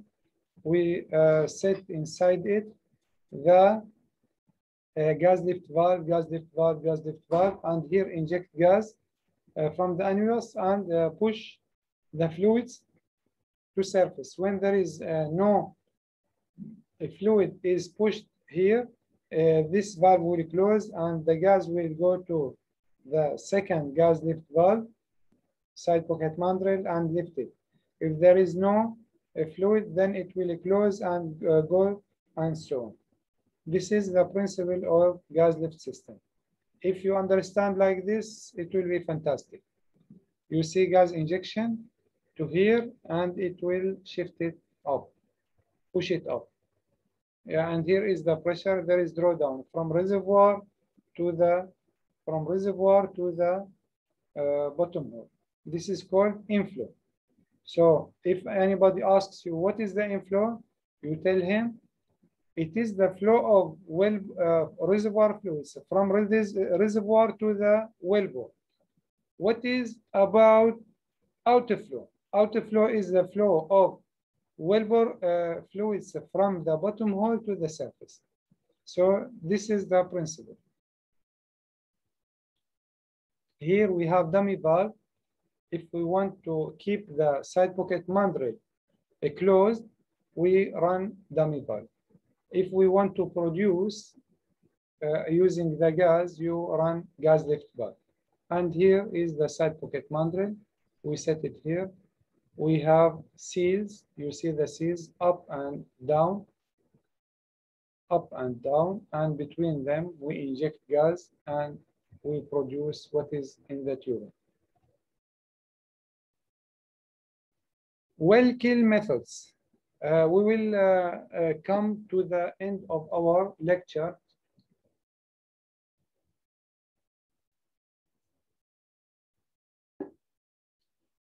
If you want to kill the well, we have 4 types of killing method. Reverse circulation, forward circulation, bullhead, and bleed and lubricate. Reverse circulation, we pump down the tubing. I will show you. You see, we pump from here, reverse circulation, from annulus till here, till we have SSD here, till the tubing, then up. If we want to kill the well using forward circulation, we pump from tubing down to the circulation device, SSD or side pocket mandrel, till surface here, up annulus till surface. The other third one is bullheading. If we don't have circulation device, we have to bullhead from tubing to formation to here. If the formation doesn't take the pressure and the well has gas, we cannot bullhead. So what is the other killing method? It is bleed and lubricate. So if you have gas like this, but it has a 3000 psi, so and you cannot bullhead, there is no injectivity into the reservoir. What can you do? You bullhead 5 barrels of kill fluid and wait.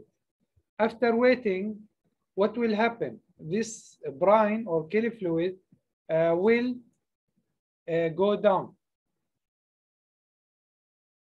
It will go down to here.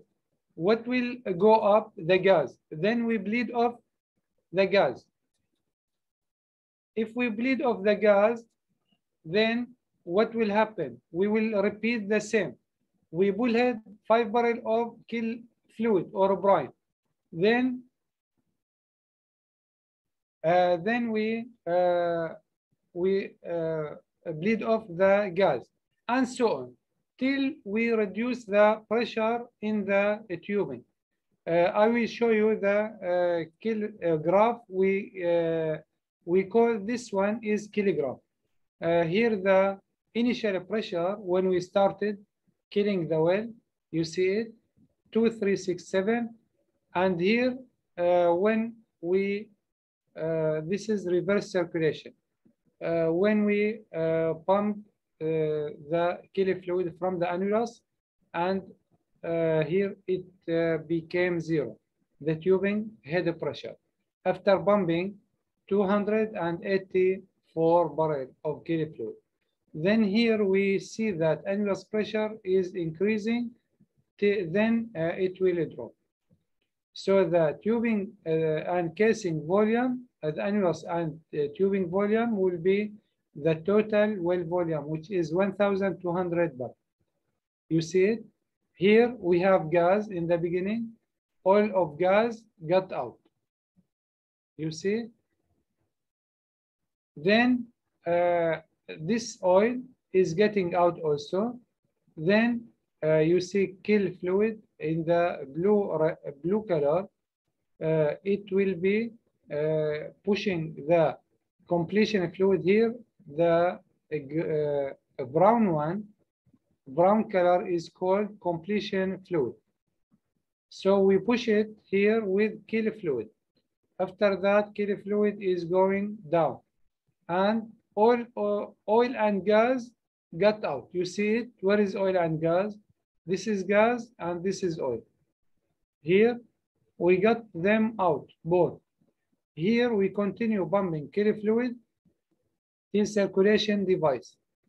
After that, we see that the tubing is full with completion fluid, and the annuals is full with kill fluid. Here in the last stage, we see that the well is full with kill fluid in the tubing and the annuals. And here is the kilogram. We call it kilogram. Here, in this case, we pump this fluid is less, has density less than the completion fluid. While in this case, we have kill fluid has higher density than the completion fluid. So if completion fluid is 10 ppg, we use 11 ppg to kill the well. So, and this is the kilogram. Here where gas is out, here oil is out, and here we keep overbalance. What is the overbalance? This one. You see it, 202 psi, 202, 202. We keep pressure at surface to keep this well overbalanced. Otherwise, if we circulate from here to here, we will keep the well fluids flow. We motivate the formation to flow through this tubing from the reservoir up to the surface. So we keep overbalance. Here, overbalance is 202 psi. This kilograph for bleed and this is bullheading. This is bullheading. So we have to keep bullheading between these two lines. This is for maximum initial. Here we have a frag. Above it we can get a frag, and here we can not go below it because the operation will not be as per procedure. Here the last one will be for bleed and lubricate. As I told you, we pump 5 barrel, increase it, then the bleed of the gas. Pump 5 barrel, bleed of the gas. Pump and bleed. And at the end, we started with 1,000. It will end with 550 psi. You see, we pumped 120 barrel. It is the tubing volume. So if we keep pumping in the second day, we will get maybe very close to 400 or 300. So it is okay. Hydrates. What are hydrates? It is a crystalline solid compositions formed at the top part of the completion, in the safety valve, in the hanger, in the completion, in the choke valve, Christmas tree valves, flow line, all of these. So it can form if you have 4 conditions: high pressure, low temperature, presence of free water, and presence of gas. So if you remove one of them, this hydrate will disappear. So how can you make it disappear? By different ways. You can pump methanol or glycol to prevent it. If you have already formed hydrates, what can you do? You have to pump in the surface lines, for example. You have to check where is it, where ice is formed in the outside of the flow line. In this case, you can expect that here you can find hydrates. So you can pump hot water or you can increase the temperature of this part. After that, this hydrate will disappear. Also, the pressure, if you drop it, we mentioned increase the temperature. Gas, you cannot eliminate it. Every well should have gas. Water, if you use a mixture of methanol and glycol with water with 50-50, 50% methanol and 50% water, in this case, what will happen? We will prevent forming of hydrates.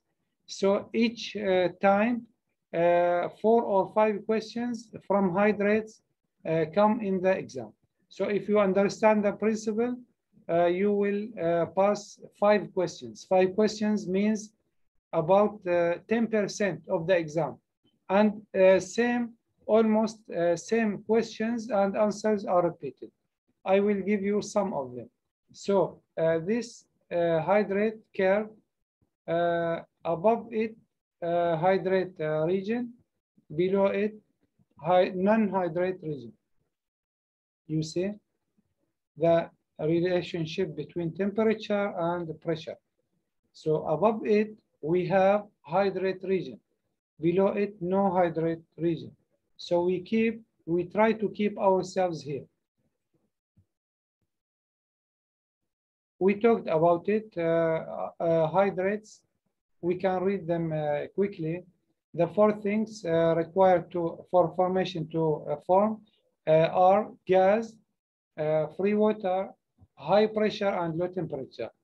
Injecting brine into the low flow steam can reduce the formation of hydrates. Then hydrates may cause damage if they become free with a high differential pressure, as if bullet. You can see that. They can penetrate the flow line or damage the surface equipment. Hydrates only form if there is free water present. Hydrates are less likely to form if injecting glycol. Glycol and methanol, if you use them, less likely to form. Hydrates are common downstream of chokes. All of these are the questions that come in the exam. So if you at least you memorize this and the next slide, you will take 10% of the exam. I am guaranteed. So only 2 slides, I give you the summary of it. Hydrates are common downstream of chokes, pressure relief valves, and blow down drums. The following measures can be used to remove hydrates. Also, this question is repeated in the exam. Every exam, you can see it. Check for the presence of external ice. I told you that in order to locate the hydrates. Inject methanol. Try to warm up the hydrates using a high pressure steamer or hot water, you call it. You see, this is the hydrate. Well intervention, we have slick line, we have wire line and coil tubing. Wire line includes slick line, braided line, and electric line. You see, this is called slick line. This is braided line. If there is problem with the slick line, we use braided line.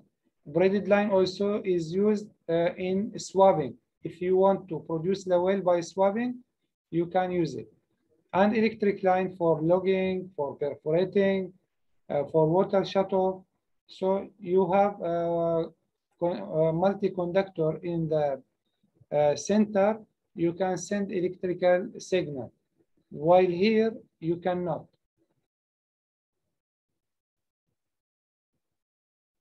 Here are the slick line. We have 2 string, standard 2 string. About it, we have rope socket, stem bar, mechanical jar, knuckle joint, and wire line, running or pulling tool. You see, these are different types. So if you have wireline workshop besides to you, if you ask your teacher or doctor, please let us go and have a look at them. You will see all of these.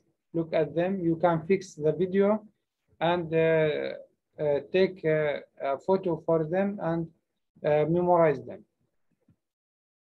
You see all of them. This is in the workshop. A braided line to fish the slick line or for swabbing.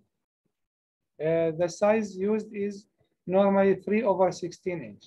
While that one, slick line, we use it 0.108 or 0.125 inch. It is very thin, this one, it is very thin slick line. While this one is 3/16 inch, and this is the 3/16 inch electric line. And it has conductor, multi-conductor, or a monoconductor inside it. These are wireline tools. Here, E-line, we use it for logging, for perforation, and for water shutoff.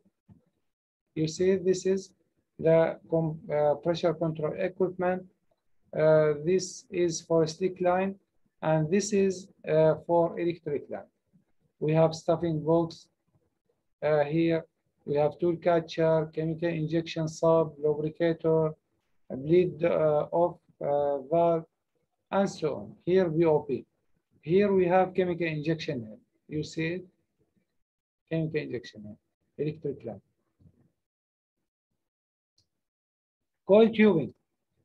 Here, this is the most important invention in the oil and gas industry regarding well intervention. It is a tube, a small tube, is run in the well, metal tube, run in the well. You can pump fluids inside it, you can pump gas, you can pump whatever, or you can do milling, fishing, perforating, too many things you can do, too many operations. So you can do it and you can save the workover cost and the deferment of the oil production. In this case, you save money, you save the production of the well, you have safety, too many things with this coil tubing. It is not very expensive related to the workover, but it has a very high efficiency. It is quick, it is simple if compared to the workover or drilling rig. What operations can we do using coil tubing? You can do logging, cementing, nitrogen kickoff, coil tubing convent perforation, open and close SSD in horizontal completion, stimulation and fracking, scale and sand clean out, milling, fishing, etc. So this is the coil tubing package. You see it. We have control panel, reel unit, power pack, injector head, BOP. These two ways near each other, maybe lateral, maybe here. Here we have nitrogen unit. This is nitrogen tank. The capacity is 2,000 US gallon. It comes in liquid condition. We evaporate it. We move it from liquid to gas at a temperature of minus 195.79 degrees centigrade, almost 195 minus 195.8 degrees centigrade. And here we have the nitrogen unit, we have the evaporizer, we have exchanger. Temperature can increase the liquid nitrogen and move it to gas nitrogen. Heat exchanger here. And here we have pumping unit. We have the cabin of the operator, valves, lines, and here displacement tank, 2 tanks, 10 barrel by 10 barrel. Rig up also for the coil tubing, you see it. Open and close SSD. If you have a horizontal well, you are mandatory required to run the shifting tool on the coil tube, because the wire line goes down under the effect of gravity. But if it is like this, then like this, how can you send it? You cannot. You have to use coil tube. You see this one. This is horizontal way. You run it here, then wire line will stop here. How can you go there? Using coil tube. Stimulation, when we want to increase the productivity of the well, if we have here damage in the formation, you see it in the nearby of the formation, we pump acid. If it is acid soluble, bullhead it, inject, then allow it to flow back of spent acid, then the well will produce by itself. So it is a means of reservoir productivity increasing or stimulating. Here also, before during acidizing, we pump acid, and here after acidizing. You see that more channels are delivering oil and gas from the reservoir to the well. And here differential pressure or drawdown, we call it, from reservoir pressure till bottom hole pressure. Say the difference is 50 psi, so delta P is 50, and we can see how much we are producing at this depth, this pressure differential. Frac, if we increase the pressure above the frac pressure, the rock will frac, and more holes will be formed inside the rock. You see, after that we pump proppant. We call it proppant or artificial sand, and keep this shell, keep it open, and allow the reservoir fluids to go from the reservoir to the downhole. You see it like this, flow from the reservoir to the downhole. This is a frac operation. You see how much is the cost, how much is complex.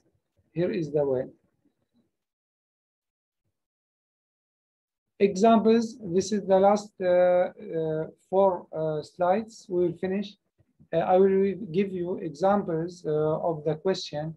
For first subject, we have completion operation exam. I have 4 questions, or 4 questions, yes. I will tell you how the questions come in the exam.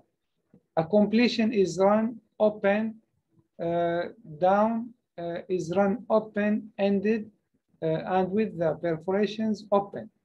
What is the primary barrier? The drilling BOP, the wellhead, the cementing casing shoe, or the fluid column overbalance. I told you, when we use the fluid, it should be primary barrier. So if he tells you, what is the primary barrier? When you see fluid, straight away you choose fluid column overbalance. Question number 2, on a well with 150 psi surface pressure only, one barrier can be proven prior to rigging up. One barrier only. For what? For operation here. Can you work? Yes or no? No.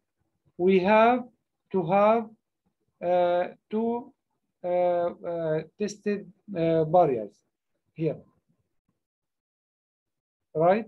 3 in workover, in the drilling and workover, you have to have 2 tested barriers, and well intervention 3 tested barriers.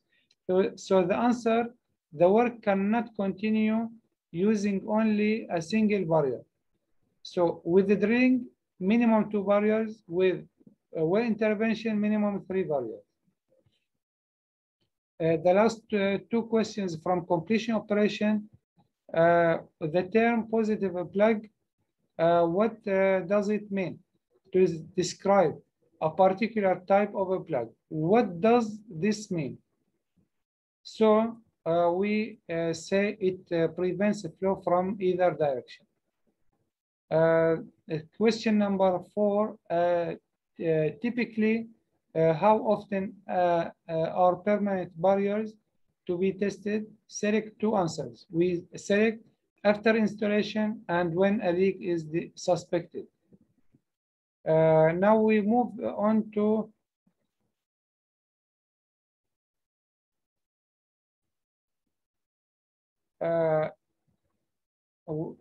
we move on to completion equipment. We have this question. How does a production packer create the annulus, a tubing seal? By sealing against the tubing and casing walls, isolating the upper annulus from the lower annulus, or some. Second question, which of the following is true about a production retrievable packer? 2 answers. What we choose can be either set mechanically or by application of hydraulic pressure, mechanically or hydraulically.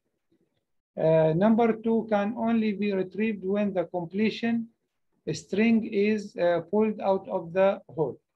I mentioned that when I explained. The third question, which type of closure mechanism can be fitted to surface control wireline retrievable downhole safety valves? We have the flapper and both. He needs 2 answers.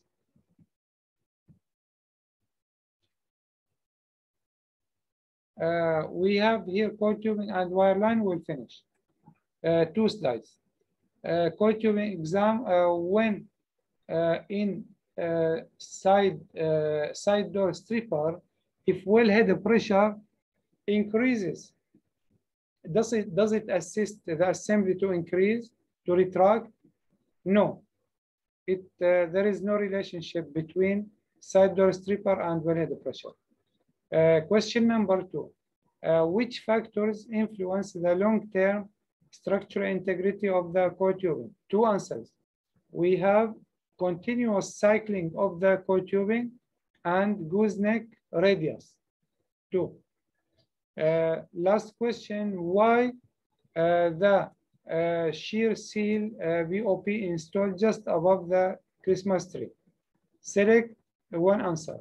To allow the coil tubing to drop below the Christmas tree valves after cutting. So if we cut it, it will drop below the Christmas tree and will fall down. The last sheet in our lecture for today is questions for wireline. Which one of the following is correct run configuration from top to bottom for braided line work? It is braided normal from top to bottom, right? A braided line normal, then braided inverted, then shear seal. Question number 2. After closing the wireline BOP, which of the following actions are mandatory before breaking out the lubricator above the closed wireline BOP? We have 3 answers. We have to inflow test after closing the BOP, inflow test the wireline BOP. Second, screw on the manual stems to lock the hydraulic rams, because if the hydraulic system has failed, then there will be no barrier to keep it closed. The last one is bleed off well pressure above the closed wire line, bleed of the pressure above the closed wire line BOP. So Close the BOP. Bleed of the close it hydraulically, then manually.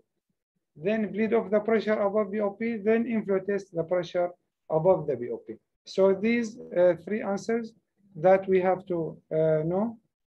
Here we finish. I will go to the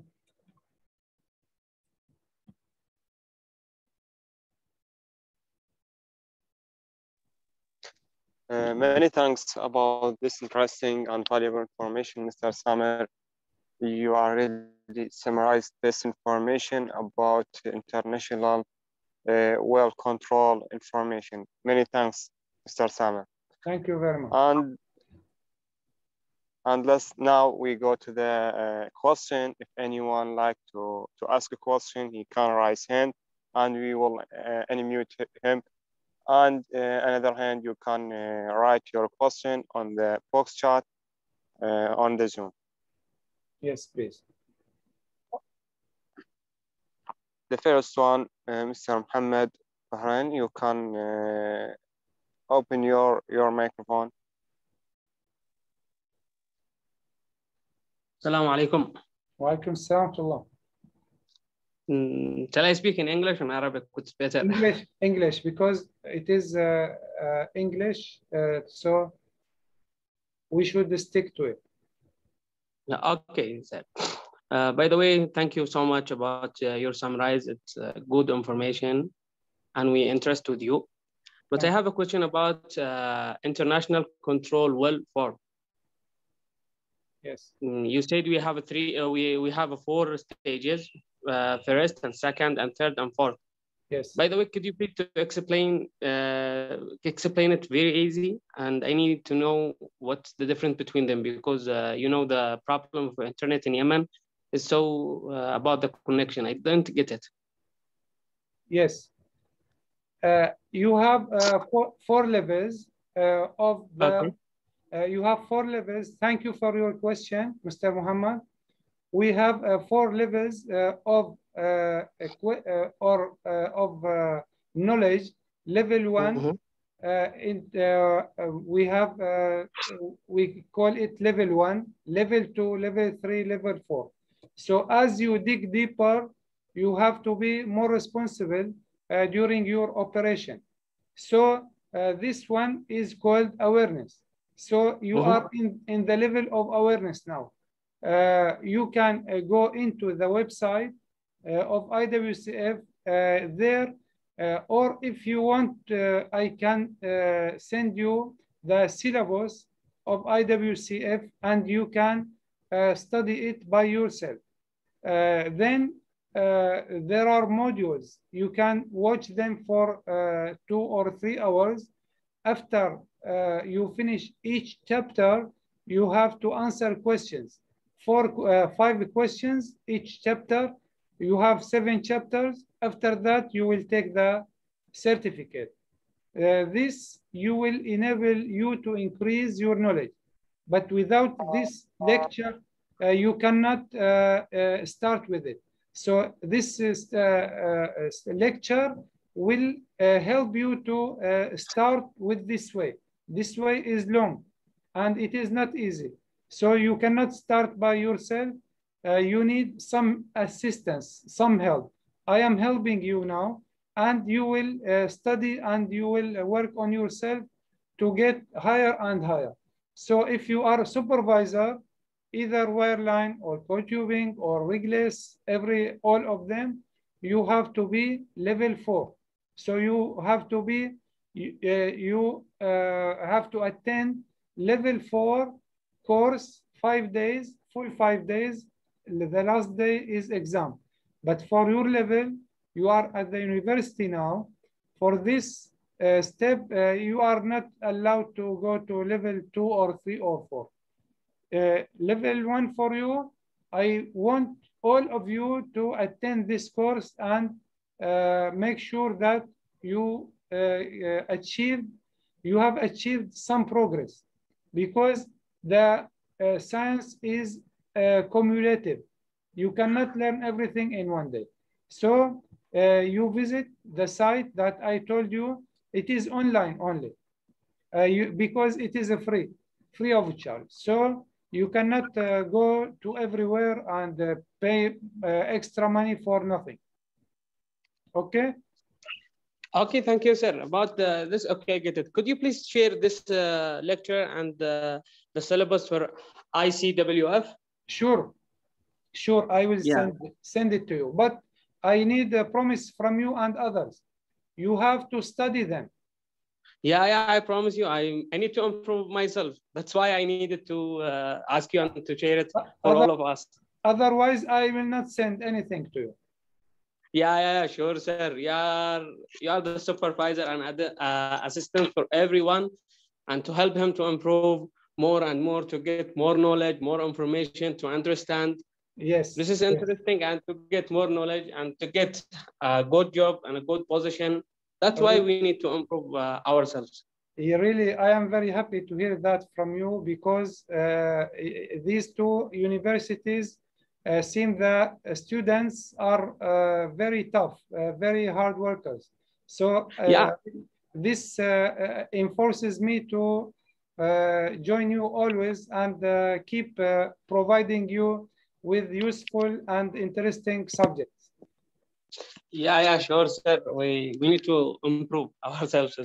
Because, sir, right now I have a chance in my university. I'm undergraduated from my college, Oil and Gas Engineering, Faculty of Engineering, to be assistant and acting head. Mashallah. Excellent. Yeah. Excellent. Yeah, congratulations. Right now I'm assistant for the final project. Congratulations. Congratulations. Thank you so much. Thank you. We are proud of you. Thank you. And I'm proud today I'm listening with you. Thank you so much. If my classmates have any question, this is our time for everything, for our attendance.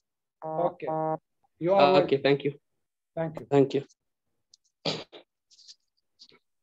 Yes. Next. Thank Mr. Samer about this answer and make this information clear. If anyone else want to ask a question, please raise your hand or write your question on the chat. Some attention here. Ask about the link of IWCF level 1, Mr. Samer. Can you provide this, please, that we can publish it on channel on Telegram? Yes, I will show you now. 1 minute. Okay, many thanks.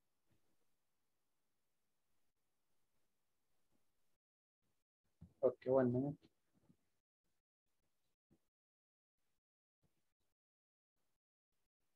This one. You see it? So yes. if you stop the video with you, you can take it. The video is recorded now, right? Right. So you can take it. And here is the email to IWCF. You can, first, before you send the email, you can go into this one and read it carefully. It is 1 page only. And then you can get a tour in it and see how much is the difficulty for you. Now, you are qualified to get into this exam and pass it. I am guarantee all of you. Okay? Because you have enough knowledge now. Okay. If you don't pass, you can try again. If you don't pass, so they will guide you. This IWCF, the procedures are here. But this certificate is very important for you because it moves you a step ahead. Today, this year, 2021, you are at level 1. It is mandatory in 2022, you are level 2. 2023, no way, you are level 3 then or level 4. So cumulative, it is cumulative, the learning. Okay, clear, Mr. Athir? Okay, it's clear. Many thanks, and we will start from now to enter this course. Okay. The other question from Ismail, he wants to ask a question. Mr. Ismail, you can open your mic and ask your question.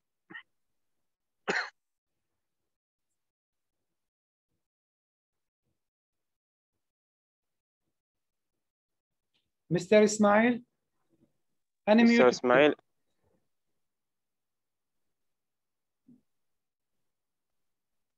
The other one? I give him permission, but I don't know why he don't open her microphone. Let's go to Mustafa. Mr. Mustafa, you can open your microphone. Thank you, Mr. Athir. Assalamu alaikum. Just I have one question. Is there any way to make the level 2, 3, 4 like free? To get it like do the exam free? This is my question. Now I have a course. Tomorrow we will announce it, but it costs maybe 5% from the cost.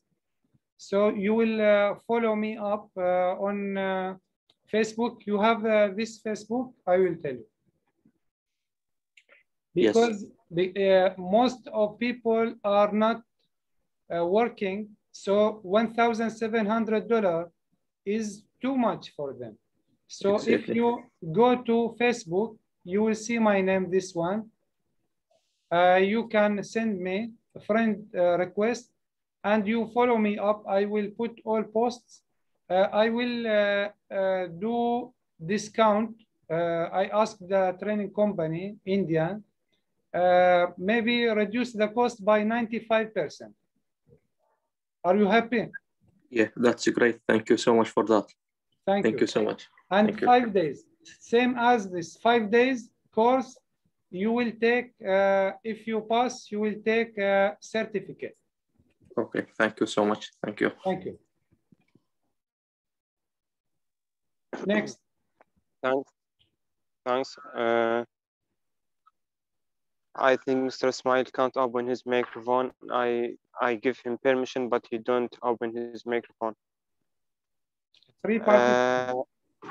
Yes. Okay, let's go to Mr. Hamza. Mr. Hamza, you can open your microphone.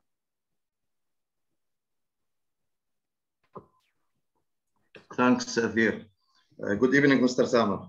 Good evening. How are you, Mr. Hamza? Thanks for the great lecture. I have a question about flow coupling. About? Flow couplings. Flow coupling, yes. Yes, you had said that we should install flow coupling above and below SSSB. Or upstream and downstream, or just downstream. Exactly. Yes. Isn't one flow coupling upstream is enough? Upstream of the SSSB. Like to face the flow or minimize erosion effects? No. Either upstream and downstream or downstream. Why downstream? Why downstream? Not upstream? Why? I will tell you what are the types of the flow. You know them? Turbulent and laminar. Right? Turbulent like this. This is laminar, like line. You see my hand? While the turbulent like this. So this laminar turbulent, what will cause? It is fluid. The fluid has power, right?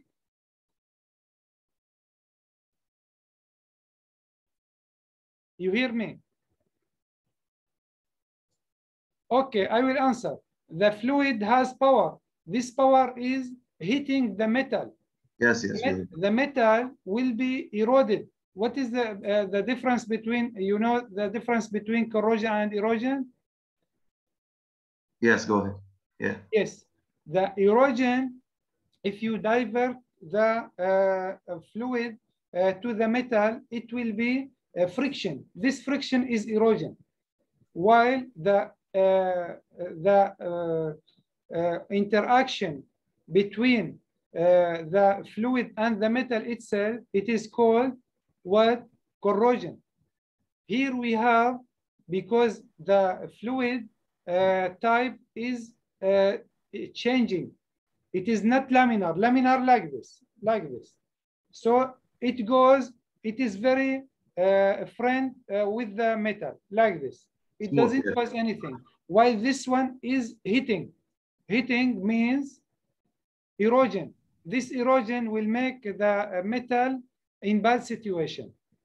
So we put it, this flow coupling upstream and downstream or downstream only of the safety valve of F nipple, R nipple, SSD, other completion components to reduce the erosion to the maximum. Why? Because either even if the flow coupling is eroded, but it has higher ID. I told you, same OD of the tubing, but higher ID because the wall thickness is more. Okay? Very clear. Thank you. Thank you. Okay, thanks, Mr. Summer, about answer this question. I think that was the last question, and I would like to thank you about joining today with us and give this interesting and great information about IWCF, Mr. Summer, and hope to see you again on the next webinar. You are most welcome. I will send you now the syllabus of IWCF, and you can put it in the group. Okay, I will publish it right now if I received it. Yes. And okay, and for everyone, thanks for joining with us today. Hope this webinar was useful for you, and have a good night. Goodbye. Goodbye.